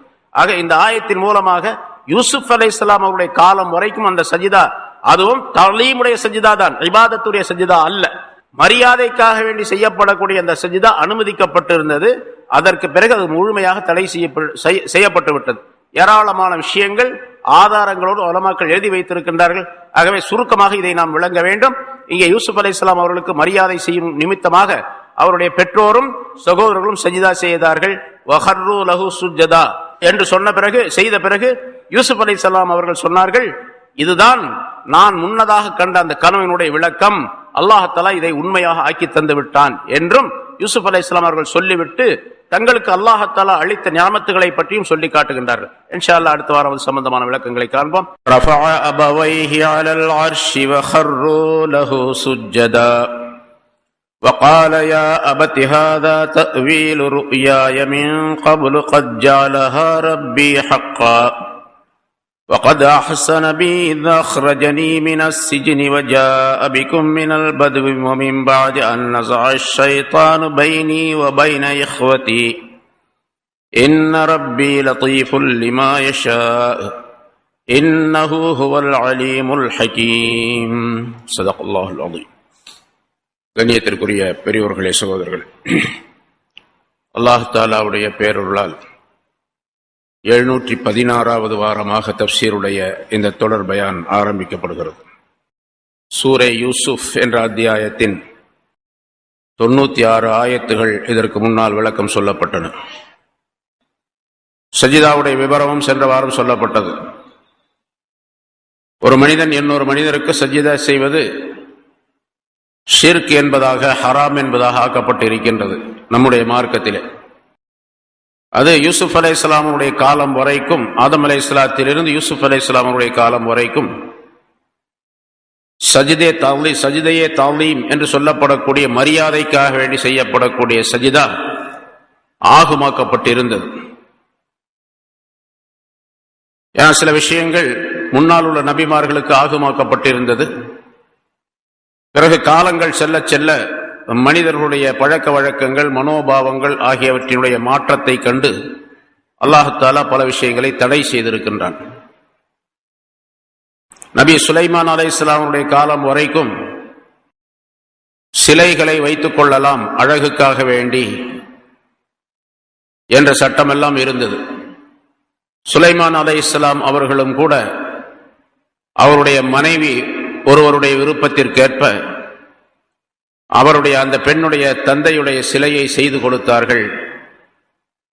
அதை பார்த்து தந்தையுடைய நினைவை மேற்கொள்ளக்கூடியவராக அந்த பெண்மணி இருந்தார் என்பதாக சொல்லப்படுகின்றது. அதற்கு அடுத்த காலத்திலே அங்கே ஷிர்க் நடைபெற்ற காரணத்தினால் அடுத்த நபி வரக்கூடிய காலத்திலே அது தடை செய்யப்பட்டது, ஹராமாக்கப்பட்டது. ரசூலுல்லாஹி ஸல்லல்லாஹு அலைஹி வஸல்லம் காலத்திலே அது நிரப்பமாக ஆக்கப்பட்டது. சிலை செய்விப்பது மட்டுமல்லாமல் உருவப்படங்கள் எதுவாக இருந்தாலும் சரி அது தடை செய்யப்பட்டதாக ஆக்கப்பட்டது. விவரங்கள் நிறைய சொல்லப்பட்டு இருக்கின்றன. அதே போன்று ஒரு மனிதன் இன்னொரு மனிதனுக்கு மரியாதைக்காக வேண்டி கூட தன்னுடைய தலையை, தன்னுடைய நெற்றியை கீழே வைக்கக்கூடாது, ஒரு மனிதனுக்கு முன்னால் சாய்க்கக்கூடாது என்ற சட்டம் நபி யூசுப் அலைஹிஸ்ஸலாமுடைய காலத்திற்கு பிறகு அது உருவாக்கப்பட்டது, சொல்லப்பட்டது. அந்த சட்டம் மிக உறுதியாகவும் மிக கடினமாகவும் ரசூலுல்லாஹி ஸல்லல்லாஹு அலைஹி வஸல்லம் அவர்களுடைய இந்த தீனிலே நிரப்பமாக்கப்பட்டது. இங்கே யாக்கூப் அலைஹிஸ்ஸலாம் அவர்களும் அவர்களுடைய மனைவியாரும் அவருடைய மக்களும் யூசுப் அலைஹிஸ்ஸலாம் அவர்களுக்கு சஜிதா செய்தது அந்த காலத்திலே மரியாதைக்காக வேண்டி செய்யலாம் என்ற சட்டம் இருந்ததோடு, யூசுப் அலைஹிஸ்ஸலாம் அவர்கள் ஒரு உயர்ந்த பதவியிலே இருக்கின்றார். அவர் சிறு வயதிலேயே ஒரு கனவையும் கண்டிருக்கின்றார். அந்த கனவின் காரணமாக இந்த விஷயம், இந்த சஜிதா நடைபெறத்தான் வேண்டும் என்று விளங்கிய நபி யாக்கூப் அலைஹிஸ்ஸலாம் அவர்களுக்கு சஜிதா செய்தார்கள் என்பதாக சொல்லப்படுகின்றது. இல்லாவிட்டால் ஒரு தந்தை தன்னுடைய மகனுக்கு சஜிதா செய்வது, மரியாதைக்காண்டி சஜிதா செய்வது என்பது அது வழக்கத்திலே இல்லாத ஒன்று. மகன்தான் தந்தைக்கு மரியாதை செய்ய வேண்டுமே தவிர தந்தை மகனுக்கு மரியாதை செய்வது என்பது கிடையாது. தந்தை சாதாரணமானவராக இருக்கலாம், மகன் உயர்ந்த அந்தஸ்துடையவராக இருக்கலாம். தந்தை படிக்காதவராக இருக்கலாம், மகன் படித்தவராக இருக்கலாம். தந்தை ஆலிம் அல்லாதவராக இருக்கலாம், சாதாரண குடிமகனாக இருக்கலாம். மகன் மிகப்பெரிய ஆலிமாக இருக்கலாம். ஆனால் யார் யாருக்கு மரியாதை செய்வது? மகன் தந்தைக்கு மரியாதை செய்ய வேண்டும், அதான் முறை. தந்தை எப்படி இருந்தாலும் சரி, மகன்தான், மக்கள் தான் தந்தைக்கு மரியாதை செய்ய வேண்டும். இங்கே யூசுப் அலைஹிஸ்ஸலாம் அவர்கள் எல்லாவற்றையும் விளங்கிய ஒரு பெரிய தூதராக, ரசூலாக இருந்தார்கள். அதே போன்று மிகப்பெரிய ரசூலாக யாக்கூப் அலைஹிஸ்ஸலாம் அவர்களும் இருந்தார்கள். அல்லாஹுடைய தூதர் என்ற நிலையிலும், தந்தை என்ற அடிப்படையிலும், மிக வயோதிகமான ஒரு மனிதர் என்ற அடிப்படையிலும், சிறந்த அந்தஸ்துடையவர் என்ற அடிப்படையிலும், அல்லாஹ்விடத்திலிருந்து மிகுந்த இல்மை பெற்றிருந்தார் என்ற அடிப்படையிலும் யூசுப் அலைஹிஸ்ஸலாம் அவர்கள்தான் தந்தைக்கு மரியாதை செய்ய வேண்டும், சஜிதா செய்திருக்க வேண்டும். ஆனால் தந்தை யூசுப்புக்கு, மகனுக்கும் சஜிதா செய்தார். இந்த சஜிதா செய்த பொழுது 12, 13 பேரும், 11 சகோதரர்கள், தாயும் தந்தையும் 13 பேர் சஜிதா செய்கின்றார்கள். இந்த காட்சியை பார்த்த யூசுப் அலைஹிஸ்ஸலாம் அவர்களுக்கு மனதிலே மிகப்பெரிய வேதனை ஏற்பட்டது. இப்படி தங்களுடைய தந்தை தங்களுக்கு மரியாதை செய்கின்றாரே என்பதாக நினைத்திருப்பார்கள். இவ்வளவு பெரிய ஆற்றல் பெற்ற, அறிவு பெற்ற தந்தை தனக்கு மரியாதை செய்வது, சஜிதா செய்வது என்பது அது மக்களுக்கு மத்தியிலே, பல மக்களுக்கு மத்தியிலே செய்யப்பட்ட விஷயம். யூசுப் அலைஹிஸ்ஸலாம் அவர்கள் இப்பொழுது சொல்லுகின்றார்கள், என்னுடைய அருமை தந்தை அவர்களே, தாங்கள் எனக்கு மரியாதை செய்தது நான் விரும்பியது அல்ல, நான் அதை விரும்பவில்லை. நீங்களும் அதை செய்வதற்குரிய நிலை உங்களுக்கும் கிடையாது, அப்படித்தான் உங்களுடைய எண்ணமும் இருந்திருக்க வேண்டும். ஆனால் இங்கே எனக்கு நீங்கள் இந்த சஜிதாவை கொண்டு மரியாதை செய்த நிலை என்னவென்று சொன்னால், அல்லாஹ் தஆலா என்னுடைய கனவின் மூலமாக அதனை காட்டினான், அதை நிறைவேற்றுவதற்காக நீங்கள் இதனை செய்தீர்கள். அதை நான் உங்களுக்கு மத்தியிலே தெரிவிக்கின்றேன், மக்கள் அதனை விளங்கிக் கொள்ள வேண்டும், உலகம் உள்ளளவுக்கும் அது விளக்கப்பட வேண்டும் என்பதற்காகவே அல்லாஹ் தஆலா குர்ஆனின் மூலமாகவும் அதை நமக்கு தெரியப்படுத்துகின்றான். யா அபதி வகால யா அபதி, என்னுடைய அருமை தந்தை அவர்களே, ஹாதா தஅவீல் ருஅயாய மின் கப்லு, இதற்கு முன்னால் சிறு பிராயத்திலே நான் கண்ட கனவினுடைய விளக்கம்தான் இது. கத் ஜஅலஹா ரப்பி ஹக்கா, என்னுடைய ரப் இதனை உண்மையாக ஆக்கிவிட்டான், அதனை உண்மையாக ஆக்கிவிட்டான். எந்த கனவை நான் கண்டேனோ அதை உண்மையாக ஆக்கிவிட்டான். அல்லாஹ் தஆலா தான் கனவை ஏற்படுத்தினான். அதற்குரிய விடை கிடைக்கப் பெற வேண்டும் அல்லவா? அந்த விடையை அல்லாஹ் தஆலா 40-50 ஆண்டுகளுக்கு பின்னாலே நிகழ்த்தினான். ஒரு கனவு காண்றோம். அந்த கனவுக்கு விளக்கம் தெரிந்த ஒருவர், ஒரு ஆலிம் அல்லது நல்ல விளக்கம் தெரிந்த ஒருவர் அதற்கு விடை சொல்லுகின்றார், தாபீர் விளக்கம் சொல்லுகின்றார். இந்த கனவுக்கு இதுதான் விடை என்பதாக. அவர் கனவு கண்ட பின்னால அந்த கனவுடைய விளக்கம் இப்படித்தான் நடைபெற வேண்டும் என்று சொல்லப்பட்டது. ஆனா 1 வருஷம் ஆச்சு, 2 வருஷம் ஆச்சு, 3 வருஷம் ஆச்சு. யார் கனவுக்கு தாபீர் சொன்னாரோ அவர்கிட்ட போய், என்ன ஹசரத் நீங்க சொல்லி 3 வருஷம் ஆச்சு, இன்னும் அது பாரு நடக்கவே இல்லையே அப்படின்லாம் அவர்கிட்ட போய் கோவிச்சுக்க கொள்ளக்கூடாது. அப்ப நீங்க சொன்னது சரியில்லை அப்படின்லாம் சொல்லக்கூடாது.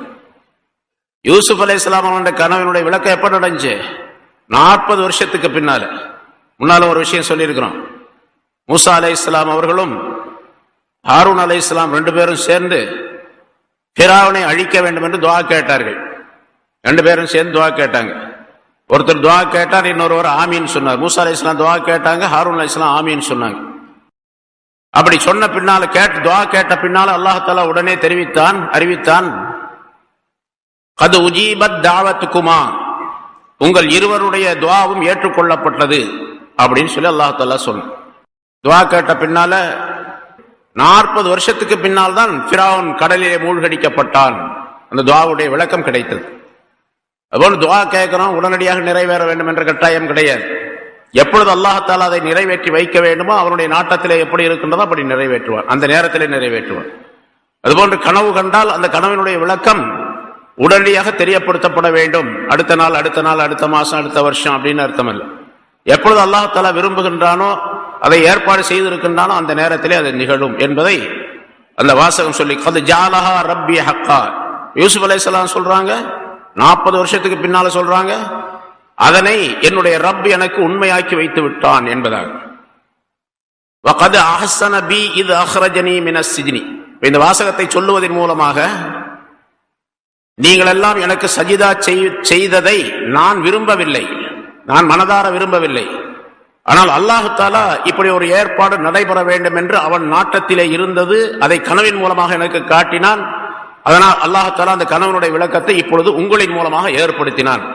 அந்த கனவுக்கு விளக்கமே தவிர நான் இதை விரும்பவில்லை என்ற கருத்திலே, அதாவது நான் உங்களுக்கு மரியாதை செய்வது போக நீங்கள் எனக்கு மரியாதை செய்த இந்த விஷயம் அல்லாஹ்வினால் ஏற்படுத்தப்பட்டது, என்னுடைய புறத்தில் உள்ளது அல்ல, என்னுடைய குறையா அல்ல. நான் என் மீது அதை குறையாக யாரும் சொல்லக்கூடாது, சுமத்தக்கூடாது என்ற கருத்தை இந்த வாசகத்தின் மூலமாக, யா அபத்தி ஹாதா தஅவீலு ருஅயாய மின் கப்லு கத் ஜஅலா ரப்பி ஹக்கா என்ற வாசகத்தின் மூலமாக யூசுப் அலைஹிஸ்ஸலாம் அவர்கள் சொல்லி காட்டினார்கள் என்று விளக்கம் தருகின்றார்கள். பிறகு சொன்னார்கள், கத் ஜஅலஹா கத் வகத் அஹ்ஸன பி இத் அக்ரஜனி மினஸ் சிஜ்னி, எனக்கு அல்லாஹ் தஆலா பெரும் உபகாரம் செய்து விட்டான், பெரும் ஞானத்தை கொடுத்து விட்டான். இது அக்ரஜனி மினஸ் சிஜ்னி, சிறையிலிருந்து என்னை அவன் வெளியாக்கிய நேரத்தில், சிறையில் அடைக்கப்பட்டார்கள் அந்த பெண்மணியின் காரணமாக, சிறையிலிருந்து அல்லாஹ் தஆலா என்னை வெளியாக்கிய பொழுது எனக்கு பெரும் உபகாரம் செய்து விட்டான். அதே போன்று வஜாஅ பிக்கும் மினல் பத்வி, கிராமத்திலிருந்து உங்களை இங்கே கொண்டு வந்து சேர்த்தான், உங்கள் அனைவரையும் கிராமத்திலிருந்து இங்கே கொண்டு வந்து சேர்த்தான். மின் பாதி அன் நஸா ஷைத்தான் பைனி வ பைன இஹ்வதி, எனக்கும் என்னுடைய சகோதரர்களுக்கு மத்தியிலே ஷைத்தான் தூண்டுதலை ஏற்படுத்திய பின்னால், ஒரு பிரிவை ஏற்படுத்திய பின்னால், சகோதரர்களுக்கு இவர்களுக்கு ஏற்பட்ட அந்த பிரிவு 40 வருஷமாச்சு. இந்த பிரிவு ஏன் ஏற்பட்டது என்பதை சொல்லுகிறார், அது ஷைத்தானுடைய வேலை. ஷைத்தான் என்னுடைய சகோதரருடைய உள்ளங்களிலே நுழைந்து அவர்களுடைய உள்ளங்களை திசை திருப்பி அவருடைய எண்ணங்களை தவறாக ஆக்கி எனக்கு ஏதேனும் ஒரு இடையூறு விளைவிக்க வேண்டும் என்று அந்த எண்ணத்தை போட்டான். அதன் காரணமாக அவர்கள் செய்தார்கள். நான் பிரிக்கப்பட்டேன், என்னுடைய சகோதரருக்கும் எனக்கும் மத்தியிலே பிரிவு உண்டானது. அந்த பிளவு 40 ஆண்டுகளாக நீடித்தது. இது ஷைத்தான் செய்த வேலை என்பதாக சொல்லுகின்றார். மார்க்கத்திற்கு மாற்றமாக, அல்லாஹ் ரசூலுடைய சொல்லுக்கும் செயலுக்கும் மாற்றமாக ஏதேனும் ஒரு விஷயம் நடைபெற்றால், நம்மிடத்திலிருந்து நடைபெற்றால் உடனே நாம் ஷைத்தானின் பக்கம் கவனம் செலுத்த வேண்டும். இது ஷைத்தானுடைய வேலை, அவருடைய வேலையிலிருந்து நாம் தப்பித்துக் கொள்ள வேண்டும், அவருடைய ஊசாட்டத்திலிருந்து நாம் நீங்க வேண்டும் என்ற எண்ணம் இருக்க வேண்டும் என்பதை பல இடங்களிலே குர்ஆனில் அல்லாஹ் தஆலா சொல்லி காட்டுகிறார். பாருங்க, அவங்க செய்த அந்த கிணற்றிலே தூக்கி போட்ட விஷயம், அவர்கள் மீது பொறாமை கொண்ட விஷயம், இந்த சகோதரர்களுக்கு ஏற்படுத்திய இது, அது அவர்களாகவே உருவாக்கியது என்பது மட்டுமல்ல, ஷைத்தான் அந்த வேலையை செய்ய வைத்திருக்கின்றான் என்பதாக அல்லாஹ் தஆலா இங்கே குறிப்பிடுகின்றார். இப்போ யூசுப் அலைஹிஸ்ஸலாம் அவர்களை கிணற்றிலே முதலாவதாக தள்ளினார்கள், பாழ் கிணற்றிலே. அது மிகப்பெரிய கொடுமையான ஒரு விஷயம். சகோதரர்கள் இவ்வளவு பெரிய கொடுமையான ஒரு விஷயத்தை செய்திருக்கின்றார்கள். ஆனால் யூசுப் அலைஹிஸ்ஸலாம் அவர்கள் அந்த கிணற்றிலிருந்து அல்லாஹ் தஆலா அவர்களை வெளியாக்கியதை நியாமத் என்பதாக இந்த இடத்துல சொல்லல. அதுக்கு பிறகு நீண்ட காலம் ஜலீஹாவுடைய வீட்டிலே, அரண்மனையிலே அவர்கள் இருந்து வளர்ந்து, அதற்கு பிறகு அந்த பெண்மணியின் மூலமாக அவர்கள் ஆசை கொள்ளப்பட்டு, அந்த பெண்மணியுடைய சூழ்ச்சியால் சிறையில் அடைக்கப்பட்டு, சிறையிலே பல ஆண்டுகள் இருந்த பின்னால், சுமார் 7 ஆண்டுகள் அல்லது 9 ஆண்டுகள் சிறையிலே இருந்த பின்னால் அவர்களை அந்த அரசினுடைய அந்த கனவு அதனை வெளியாக்கியது, அவர்களை வெளியாக்கியது அல்லாஹ் தஆலா அதனை வெளியாக்கியதாக சொல்லுகின்றார்கள். வகத் ஆஸன பி, என் மீது அல்லாஹ் தஆலா உபகாரம் செய்தான், பேருபகாரம் செய்து விட்டான். இது அஹ்ரஜனி மினஸ் சிஜ்னி, சிறையை விட்டும் அவன் என்னை வெளியாக்கிய நேரத்தில் என்பதாக சொல்லுகின்றார்கள். முதல்ல சொல்ல வேண்டியது என்னன்னு கேட்டா, அந்த கிணற்றிலிருந்து என்னை காப்பாற்றிய நேரத்தில் எனக்கு உபகாரம் செய்து விட்டான் என்று சொல்லணும். ஆனா அப்படி சொல்லல. ஏன்னு கேட்டா, இங்க சகோதரர்கள்லாம் உட்கார்ந்து இருக்கிறாங்க, தந்தை இருக்கிறார். சகோதரர்களை இதுக்கு முன்னால் உள்ள ஆயத்துகள்ல போன வாரம், அதுக்கு முதல் வாரமே சொல்லப்பட்டது, லா தஸ்ரீப அலைக்குமுல் யௌம யக்ஃபிருல்லாஹு லக்கும் என்று ஒரு பொதுவான மன்னிப்பை, பொது மன்னிப்பை சகோதரர்களுக்கு யூசுப் அலைஹிஸ்ஸலாம் அவர்கள் வழங்கிட்டாங்க. இன்றைய தினத்திலே உங்களின் மீது எந்த விதமான குற்றச்சாட்டும் கிடையாது, அல்லாஹ் தஆலா உங்களை மன்னிப்பானாக என்று பொதுவாக துஆ செய்து அல்லாஹ் தஆலா அவர்களை மன்னிக்க வேண்டும் என்று கேட்டுக்கொண்டார்கள். அப்ப அந்த நேரத்தில் அந்த சகோதரருடைய மனதிலே ஒரு விதமான மகிழ்ச்சி ஏற்பட்டது. நம்ம கிணத்துல கொண்டு போய் தள்ளணும், அதையெல்லாம் மனதில் வைத்துக் கொள்ளாமல் நம்முடைய தம்பி யூசுப் நம்மை மன்னித்து விட்டதாக சொல்லுகின்றார், எந்த விதமான நடவடிக்கையும் எடுக்க மாட்டேன் என்பதாக சொல்லுகின்றார், லா தஸ்ரீப அலைக்குமுல் என்ற வாசகத்தின் மூலமாக என்று மகிழ்ச்சியோடு அவர்கள் வீற்றிருக்கின்றார்கள். இது எப்ப நடந்தது? யாக்கூப் அலைஹிஸ்ஸலாம் ஊர்ல இருந்து வர்றதுக்கு முன்னாலேயே லா தஸ்ரீப அலைக்குமுல் யௌம யக்ஃபிருல்லாஹு லக்கும் என்று சொல்லிட்டாங்க. அது அநேகமா ஒரு மாசம் இருக்கலாம். அதுக்கு பிறகு இந்த நிகழ்ச்சி நடைபெறுகின்றது. இப்பொழுது சொல்லுகின்றார்கள், வகத் அஹ்ஸன பி இது அஹ்ரஜனி மினஸ் சிஜ்ன் என்று. இப்ப இந்த இடத்துல, இந்த நேரத்தில் என்னுடைய சகோதரர்கள் என்னை கிணற்றிலே தள்ளிய பொழுது அல்லாஹ் தஆலா என்னை காப்பாற்றி எனக்கு அருள் புரிந்தான் என்று சொல்லி இருந்தால், ஒன்னும் நினைச்சுக்கிட்டே இருக்கிறாரு மனசுல, இது அப்பதான் மன்னிச்சுட்டேன்னு சொல்லிட்டு சொன்னாரு, அல்லாஹ் தஆலா மன்னிப்பான் என்று சொன்னாரு, உங்கள் மீது எந்த குற்றம் இல்லை என்று சொல்லிவிட்டாரு, இப்ப திரும்ப அதையே நினைச்சிட்டு இருக்க, ஒரு சமயம் பழி வாங்குவார் போல தெரியுது அப்படிங்கிற நினைப்பு அந்த சகோதரர்களுக்கு வரக்கூடாது என்பதற்காக வேண்டி யூசுப் அலைஹிஸ்ஸலாம் அவர்கள் சிறையிலிருந்து அல்லாஹ் தஆலா வெளியாக்கிய அந்த நிகழ்ச்சியை மட்டும் சொல்லி காட்டுகின்றார்கள். நியாமத் என்பதா? ஆனா இதோடைய பெரிய நியாமத் அது, கிணற்றிலிருந்து அல்லாஹ் தஆலா அவர்களை வெளியாக்கியது. பிறகு ஒரு வியாபார கூட்டத்தின் மூலமாக எகிப்துக்கு கொண்டு வந்து சேர்த்ததும் பெரிய நியாமத்து தான். ஒரு அடிமையாக விற்கப்பட்டு அந்த எகிப்து நாட்டுடைய அசீசுடைய வீட்டில் அவர்கள் அடிமையாக வாங்கப்பட்டு சென்ற அந்த நிலையும் பெரிய நியாமத்து தான். அவர்கள் தங்களுடைய வளர்ப்பு மகனை போன்று அங்கே வளர்த்து கொண்டிருந்த அந்த நிகழ்ச்சியும் பெரிய நியாமத்து தான். அதே போன்ற அந்த ஜலீஹா என்ற அந்த பெண்மணி இவர்கள் மீது ஆசை கொண்டு அவர்களை தன்னுடைய தவறான செயலுக்கு அழைத்ததும் பெரிய நியாமத்து தான். ஏன்னா அப்படியெல்லாம் இல்லை அப்படின்னு சொன்னா சிறைக்கு போக முடியாது. சிறையில் இருக்கக்கூடிய நேரத்தில் அந்த சிறைவாசிகளுக்கு உள்ள விஷயங்களை சொல்ல முடியாது. அந்த சிறைவாசிகள் இருந்த ஒருவர் தான் கொண்டு போய் இந்த செய்தியை சொல்லி இருக்கின்றார். கனவு கண்ட அரசர் கண்ட கனவுக்கு விளக்கத்தை இவர்தான் சொல்லுவார் என்பதாக சொல்லி இருக்கின்றார். அதன் மூலமாகத்தான் இவர்கள் வெளியாக்கப்பட்டார்கள். பிறகு அரச சபைக்கு கொண்டு போகப்பட்டார்கள். அந்த அரசன் பார்த்து இவ்வளவு பெரிய அறிவாளியாக இருக்கின்றார் என்பதாக நினைத்து அந்த நாட்டுக்கு அரசராக ஆக்கிவிட்டார் அவர். இதெல்லாம் அல்லாஹ் தஆலாவுடைய ஏற்பாடு. அதே அல்லாஹ் ஒரே வார்த்தையிலே இங்கே சொல்லுகின்றார்கள், அது அஹ்ஸன பி இது அஹ்ரஜனி மினஸ் சிஜ்னி, சிறையிலிருந்து என்னை அவன் காப்பாற்றிய பொழுது எனக்கு மிகப்பெரிய பேருபகாரம் செய்து விட்டான். இன்னொரு உபகாரம் அதையும் சொல்றாங்க, வஜாஅ பிக்கும், உங்களை அவன் கொண்டு வந்தான், மினல் பத்வி, கிராமத்திலிருந்து இங்கே கொண்டு வந்தான். பொதுவாக நபிமார்கள் அனைவருமே கிராமவாசிகள் அல்லர். நபிமார்கள் யாரையும் அல்லாஹ் தஆலா கிராமத்தில் பிறக்க செய்யவில்லை. ஒரு பகுதியிலே இருக்கக்கூடிய நாகரீகமான பட்டணமாக இருக்கக்கூடிய அந்த பகுதியில் இருக்கக்கூடிய மிகப்பெரிய ஊர் எதுவோ அந்த ஊரில் ஒவ்வொரு நபியையும் அல்லாஹ் தஆலா பிறக்க செய்திருக்கின்றார்.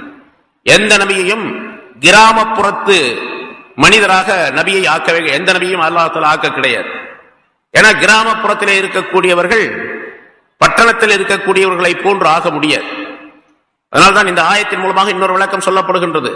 கிராமப்புறத்தில் இருக்கக்கூடியவர்கள் நல்ல அறிவு பெற வேண்டும் என்று விரும்பினால், நாகரிகமான வாழ்க்கையை பெற வேண்டும் என்று விரும்பினால் பட்டணத்துக்கு குடிபெயர்ந்து வர வேண்டும் என்பதால். இப்ப வர்றவங்க வேற நோக்கத்துக்கு வேண்டி வர்றாங்க, சம்பாதிக்கிறதுக்கு அதுக்கு இதுன்னு பல நோக்கத்துல வர்றாங்க, அது வேற விஷயம்.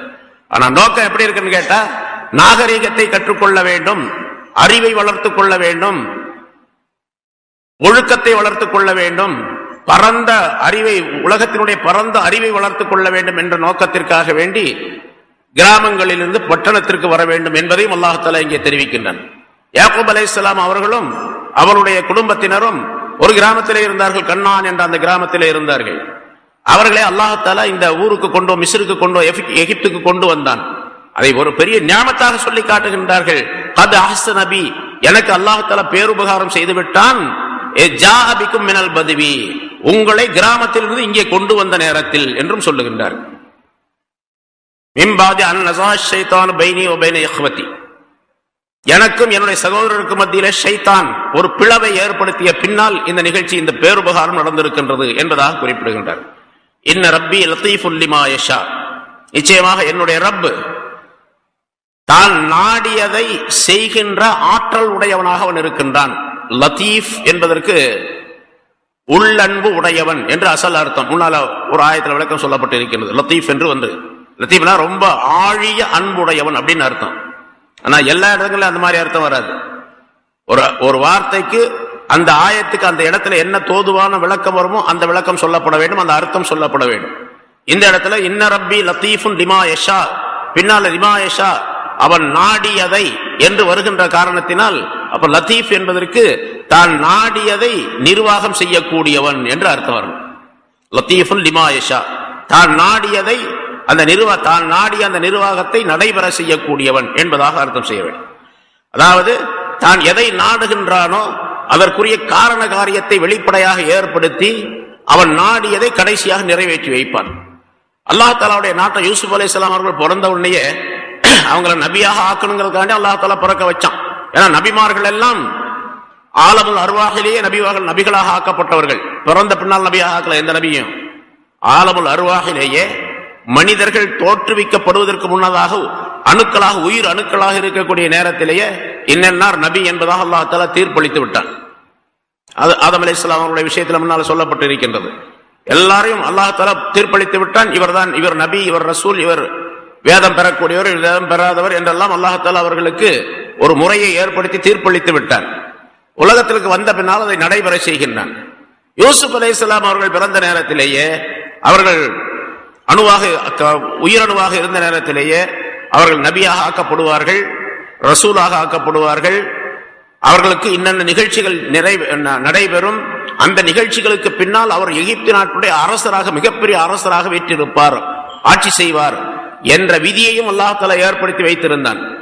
இப்ப அந்த விதி நடைபெறுவதற்காக வேண்டி அல்லாஹ் தஆலா செய்த ஏற்பாடு, சகோதரருடைய மனதிலே ஷைத்தானுடைய ஊசாட்டத்தை போட்டு அவர்கள் அவர் மீது பொறாமை கொண்டு அவரை கொண்டு போய் கிணற்றிலே தள்ளி, பிறகு கிணற்றிலிருந்து ஒரு வியாபார கூட்டம் அவர்களை எடுத்து அவர்களின் மூலமாக விற்கப்பட்டு, பிறகு கொண்டு வந்து எகிப்து நாட்டிலே விலை பேசப்பட்டு, அந்த ஜலீஹா அசீஸுடைய அந்த அரண்மனைக்கு கொண்டு போகப்பட்டு, அங்கே இருந்து அங்கே பல ஃபசாதுகள் ஏற்பட்டு, பிறகு சிறையில் அடைக்கப்பட்டு, சிறையில் அந்த கனவுக்கு விளக்கம் சொல்லி, அந்த விளக்கத்தின் காரணமாக அரசனுடைய கனவுக்கு விளக்கம் சொல்லக்கூடிய நிலை ஏற்பட்டு இவர்கள் வெளியாக்கப்பட்டு, அதற்கு பிறகு அல்லாஹ் தஆலா அந்த அரசனுடைய மனதிலே இவரை அரசராக நியமிக்க வேண்டும், இவர்தான் தகுதியானவர் என்ற ஏற்பாட்டை செய்தான் அல்லாஹ் தஆலா.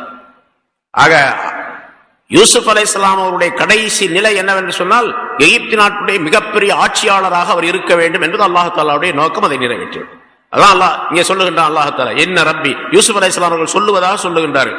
என்ன ரப்பி லத்தீஃபுல் லிமா யஷா, என்னுடைய ரப்பு தான் நாடியதை அவன் நிர்வகிக்க கூடியவன், தான் நாடிய அந்த நிர்வாகத்தை நடைபெற செய்யக்கூடியவன் என்பதாக அல்லாஹ்வை புகழ்ந்து சொல்லுகின்றார்கள்.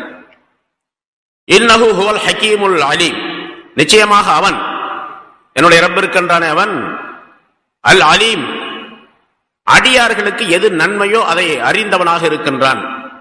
மனிதர்களுக்கு எது நன்மையோ அதை அறிந்தவனாக இருக்கின்றான். பொதுவாக நாம் ஈமான் கொண்டிருக்கக்கூடிய ஒவ்வொருவரும், முஸ்லிமாக மூமினாக இருக்கக்கூடிய ஒவ்வொருவரும் இப்படித்தான் நினைக்க வேண்டும். எனக்கு எது ஏற்பட்டு விட்டதோ அதுவெல்லாம் நன்மைக்காக வேண்டித்தான். ஏன்னா என்னை பற்றி அல்லாஹ்தாலா நன்கு அறிந்திருக்கின்றான். இவருடைய விஷயத்திலே என்ன ஏற்படுத்த வேண்டும் என்பதை அல்லாஹ்தாலா நன்கு அறிந்திருக்கின்றான். அவருடைய பரிபூர்ணமான தவறில்லாத பிசகுதல் இல்லாத அவருடைய அறிவின்படிக்குத்தான் காரியங்கள் நடைபெற்றுக் கொண்டிருக்கின்றன. எனக்கு எது நன்மையோ அதைத்தான் அல்லாஹ்தாலா நாடி இருக்கின்றான் என்று எண்ணம் கொள்ள வேண்டும் என்பதை அல்லாஹ்தாலா இங்கே விளக்குகின்றான். பொதுவாக சொல்லப்படும் மாஃபஅல் அல்லாஹு கான கைரா, அல்லாஹ்தாலா எதை செய்தானோ அதுவெல்லாம் நன்மைதான் என்பதாக நம்ம நினைக்கிறோம். வெளி தோற்றத்தில் பார்த்தா அது கெட்டதாக தெரியும். ஆக இந்த மாதிரி ஒரு தீமை ஏற்பட்டு விட்டதே, இந்த மாதிரி ஒரு முசீபத்து ஏற்பட்டு விட்டதே, இந்த மாதிரி ஒரு நஷ்டம் ஏற்பட்டு விட்டதே என்றெல்லாம் மனிதன் நினைப்பான். ஆனால் அதுவும் நன்மைதான். அல்லாஹ்தாலா விஷயம், அந்த மனிதனுடைய விஷயத்தில் அல்லாஹ்தாலா அதன் மூலமாக ஒரு நன்மையை நாடி இருப்பான். அந்த தீமைக்குள்ளே இருக்கக்கூடிய நன்மையை மனிதன் வழங்க முடியாது. அந்த நன்மை எப்பொழுது வருமோ அப்பொழுதுதான் தெரிந்து கொள்ள முடியும் மனிதன். ஏன்னா மனிதனுக்கு அந்த அறிவு கிடையாது. பின்னால் என்ன வரும் என்று அறிந்து கொள்ளக்கூடிய தன்மை மனிதனுக்கு கிடையாது. அல்லாஹ்தாலா அதையெல்லாம் அறிந்திருக்கான். அல் அலீம், அவன் அறிந்திருக்கின்றான். பாருங்க, கிணத்துல தள்ளனாங்க, அதுக்கு விற்கப்பட்டார்கள், அடிமையாக கொண்டு வரப்பட்டார்கள், சிறையில் அடைக்கப்பட்டார்கள். இதெல்லாம் வெளித்தோற்றத்தில் பார்க்கும்போது மிகப்பெரிய தீமையாக தெரிகின்றது, அவர்களுக்கு ஏற்பட்ட கஷ்டங்களாக தெரிகின்றன. ஆனால் அதற்குள்ளே அல்லாஹ்தாலா ஒரு பெரிய மஸ்லஹத், பெரிய ஒரு அற்புதமான சீரமைப்பை ஏற்படுத்தி வைத்திருக்கின்றான். அதுதான் அவர்களை அந்த எகிப்து நாட்டுக்கு அரசராக ஆக்குவது. அதை அல்லாஹ்தாலா அறிந்திருக்கின்றான் என்று குறிப்பிடுகிறான். அல் ஹக்கீம், அதே மாதிரி அவன் ஞானம் உள்ளவன், நுணுக்கமான ஞானம் உள்ளவன். தன்னுடைய செயலே சொல்லிலே, அல்லாஹ் எதை சொல்லுகின்றானோ அந்த சொல்லிலே, அவன் எதை செய்கின்றானோ அதிலே, எதை அவன் தீர்ப்பளித்திருக்கின்றானோ அதிலே, எந்த விஷயங்கள் ஒவ்வொரு மனிதனுடைய விஷயத்திலும் நடைபெறுகின்றோ அந்த விஷயத்திலே நுணுக்கமான ஞானம் இருக்கின்றது. அந்த ஞானம் உள்ளவனாக அல்லாஹ் இருக்கின்றான். ஹுவல் அலீம் அல் ஹக்கீம், அவன் எல்லாவற்றையும் அறிந்தவன், நுணுக்கமான ஞானம் உள்ளவன் என்று அல்லாஹ்வை பற்றியும் அவர்கள் சொல்லுகின்றார்கள். யூசுப் அலைஹிஸ்ஸலாம் அவர்கள் சொன்னதை அல்லாஹ்தாலா இங்கே குர்ஆனிலே சொல்லி காட்டுகின்றான். பிறகு சொல்லுகின்றார்கள், இது நடந்தது. அதற்கு பிறகு யாக்கூப் அலைஹிஸ்ஸலாம் அவர்கள் அந்த நாட்டிலே தங்களுடைய அந்த மகனின் மூலமாக, அதாவது அரசராக வச்சிருக்கக்கூடிய மகனின் மூலமாக மிக ஒரு இனிமையான வாழ்க்கையை வாழ்ந்து கொண்டிருந்தார்கள். நபி ரசூல் என்ற அடிப்படையிலே தங்களுக்குரிய பிரச்சாரத்தையும் செய்து கொண்டிருந்தார்கள். அதே நேரத்தில் இதுவரைக்கும் அவர்கள் பட்ட சிரமங்கள் எல்லாம் நீங்கி உலக வாழ்க்கையிலே இனிமையான சுகமான வாழ்க்கை உடையவர்களாக இருந்தார்கள். சுமார் அதற்கு பிறகு ஒரு 23 ஆண்டுகள் யாக்கூப் அலைஹிஸ்ஸலாம் அவர்கள் 23 ஆண்டுகள் எகிப்து நாட்டிலே தங்கியிருந்தார்கள். இந்த 23 ஆண்டுகளும் மிக சுகமாக வாழ்ந்தார்கள். ரொம்ப அருமையான வாழ்க்கையிலே அவர்கள் வீட்டிருந்தார்கள். கடைசி நேரம் வந்தது. 23 ஆண்டுகள் முடிந்த பின்னால் அவர்களுக்கு மௌத்து வரும், வந்துவிடும் என்ற நிலை ஏற்பட்ட பொழுது, ஏன்னா ஒவ்வொரு நபிக்கும் அல்லாஹ்தாலா அறிவித்து விடுவான், இந்த நேரத்தில் உங்களுக்கு மௌத்து இருக்கின்றது என்பதால். அதை வெளிப்படையாக சொல்ல மாட்டார்கள், நான் இந்த நேரத்தில் மௌத்தா போறேன் அப்படின்னு யாரும் எந்த நபியும் சொல்ல மாட்டாங்க. ஆனா அந்த நபிக்கு தெரியும், அல்லாஹ்தாலா அறிவித்து கொடுத்திருப்பார். அந்த வஃபாத்துடைய மரணத்துடைய இந்த நேரம் வந்த பொழுது யாக்கூப் அலைஹிஸ்ஸலாம் அவர்கள் தங்களுடைய மக்களை எல்லாம் அழைத்து, யூசுப் அலைஹிஸ்ஸலாம் உள்பட எல்லா மக்களையும் அழைத்து வசியத்து செய்தார்கள். அல்லாஹ்தாலா வேறொரு இடத்துல சூரத்துல் பக்ராவில் ஆரம்பத்திலே முதல் ஜுஸிலே அந்த விளக்கம் சொல்லப்பட்டது. வவஸ்ஸா பிஹா இப்ராஹிம் பனி வ யாக்கூப் என்ற அந்த ஆயத்திலே ஒவ்வொரு நபியும் இப்ராஹிம் அலைஹிஸ்ஸலாம் தங்களுடைய மக்களுக்கு வசியத் செய்தார்கள். அதே மாதிரி இஸ்ஹாக் அலைஹிஸ்ஸலாம் தங்களுடைய மக்களுக்கு வசியத் செய்தார்கள். யாக்கூப் அலைஹிஸ்ஸலாம் தங்களுடைய மக்களுக்கு வசியத் செய்தார்கள் என்று அல்லாஹ்தாலா குறிப்பிடுகின்றான். வசியத்து செய்தார்கள். வசியத் செய்துவிட்டு அந்த வசியத்திலே ஒரு விஷயத்தை சொன்னார்கள் யாக்கூப் அலைஹிஸ்ஸலாம் அவர்கள்,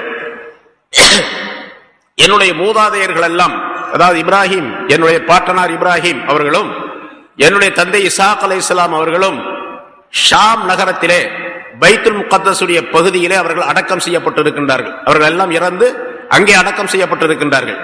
ஆகவே நான் இறந்து விட்ட பின்னால் என்னுடைய உடலை அந்த ஷாம் நகருக்கு கொண்டு போய் என்னுடைய மூதாதையருடைய அந்த நபிமார்களுடைய கபருக்கு அருகிலே என்னுடைய உடலை அடக்க வேண்டும் என்பதாக ஒரு வசியத்து செய்தார்கள்.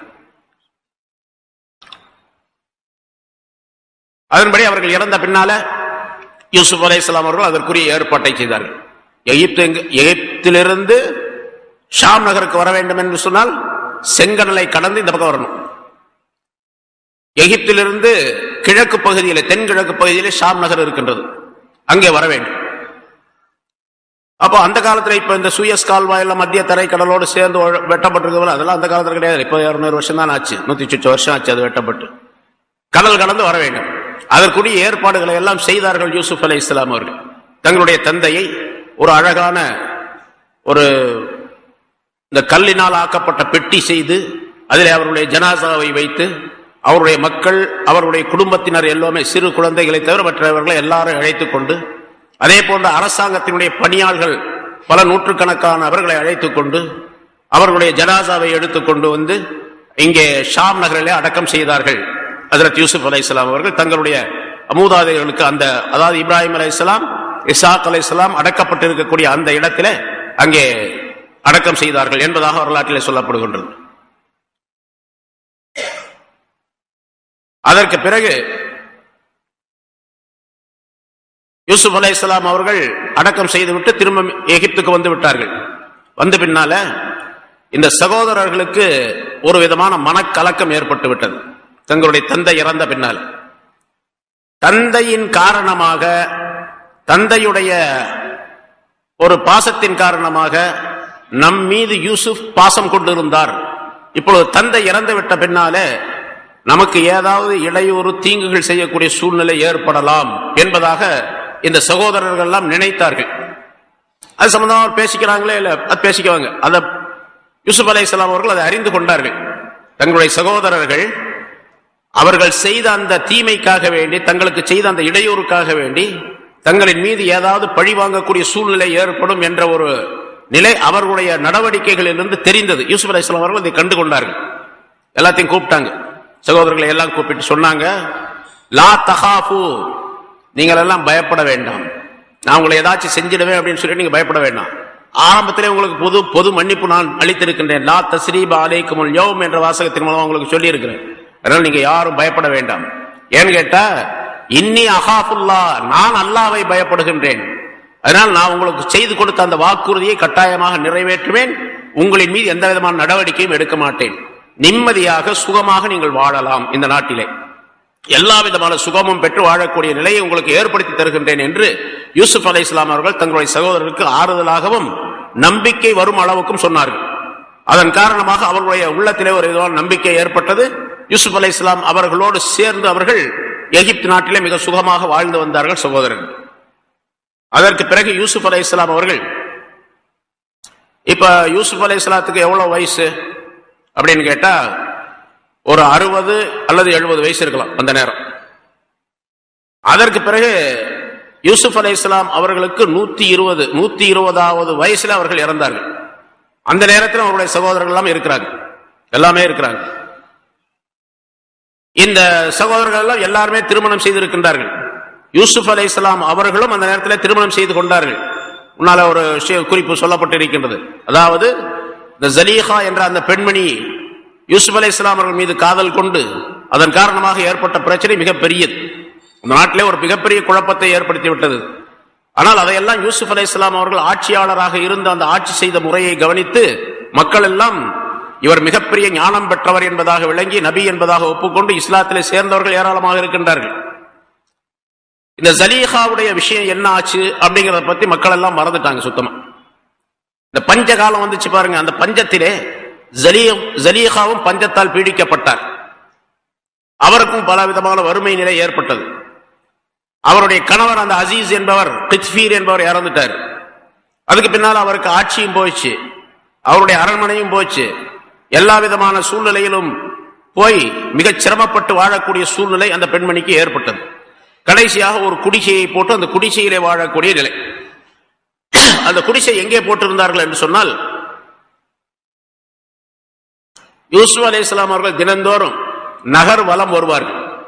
மக்களுடைய நிலைகளை பார்ப்பதற்காக நகர் வலம் வருவார்கள். நகர் வலம் வரும்பொழுது குதிரையிலே ஆரோகணித்து வருவார்கள்.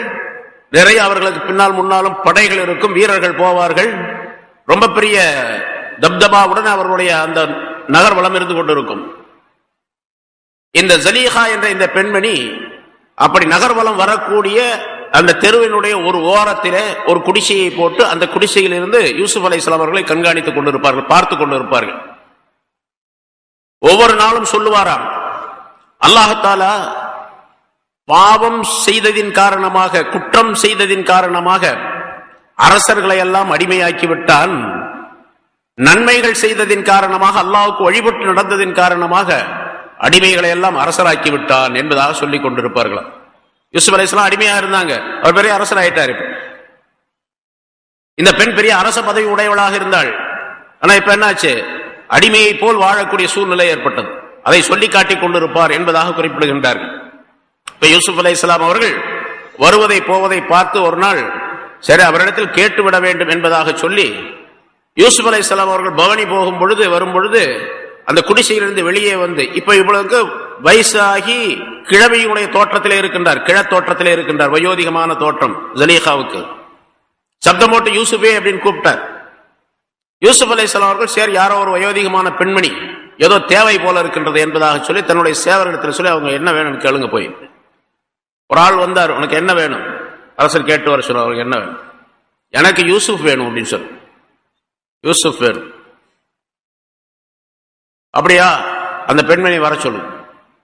வந்தாங்க, என்ன தெரியுதான்னு கேட்டாங்க. ஒத்து பார்த்தாங்க. ஓ நீ ஜலீஹா இல்லையா அப்படின்னு கேட்டாங்க. ஆமா, உன்னுடைய முசீபத்தின் காரணமாகத்தான் இப்படிப்பட்ட ஒரு சூழ்நிலை ஏற்பட்டது, உன்னுடைய எண்ணத்தின் காரணமாக இப்படி வயோதிகமான நிலையில நீ இருக்கின்றாயே, என்ன விஷயம், சரி உனக்கு என்ன தேவை என்பதாக கேட்டார்கள். அந்த பழைய நினைவு வந்தது. அதை சொல்லிவிட்டு அவர்கள் கேட்கல, உனக்கு என்ன வேணும்? எனக்கு நீங்கள் தான் வேண்டும். நீங்க தான் வேணும். உனக்கு இன்னும் அந்த ஆசையை போகலையா? இல்ல எனக்கு இன்னும் போகல, நீங்கள் வேண்டும். எனக்கு 3 விஷயம் தேவை.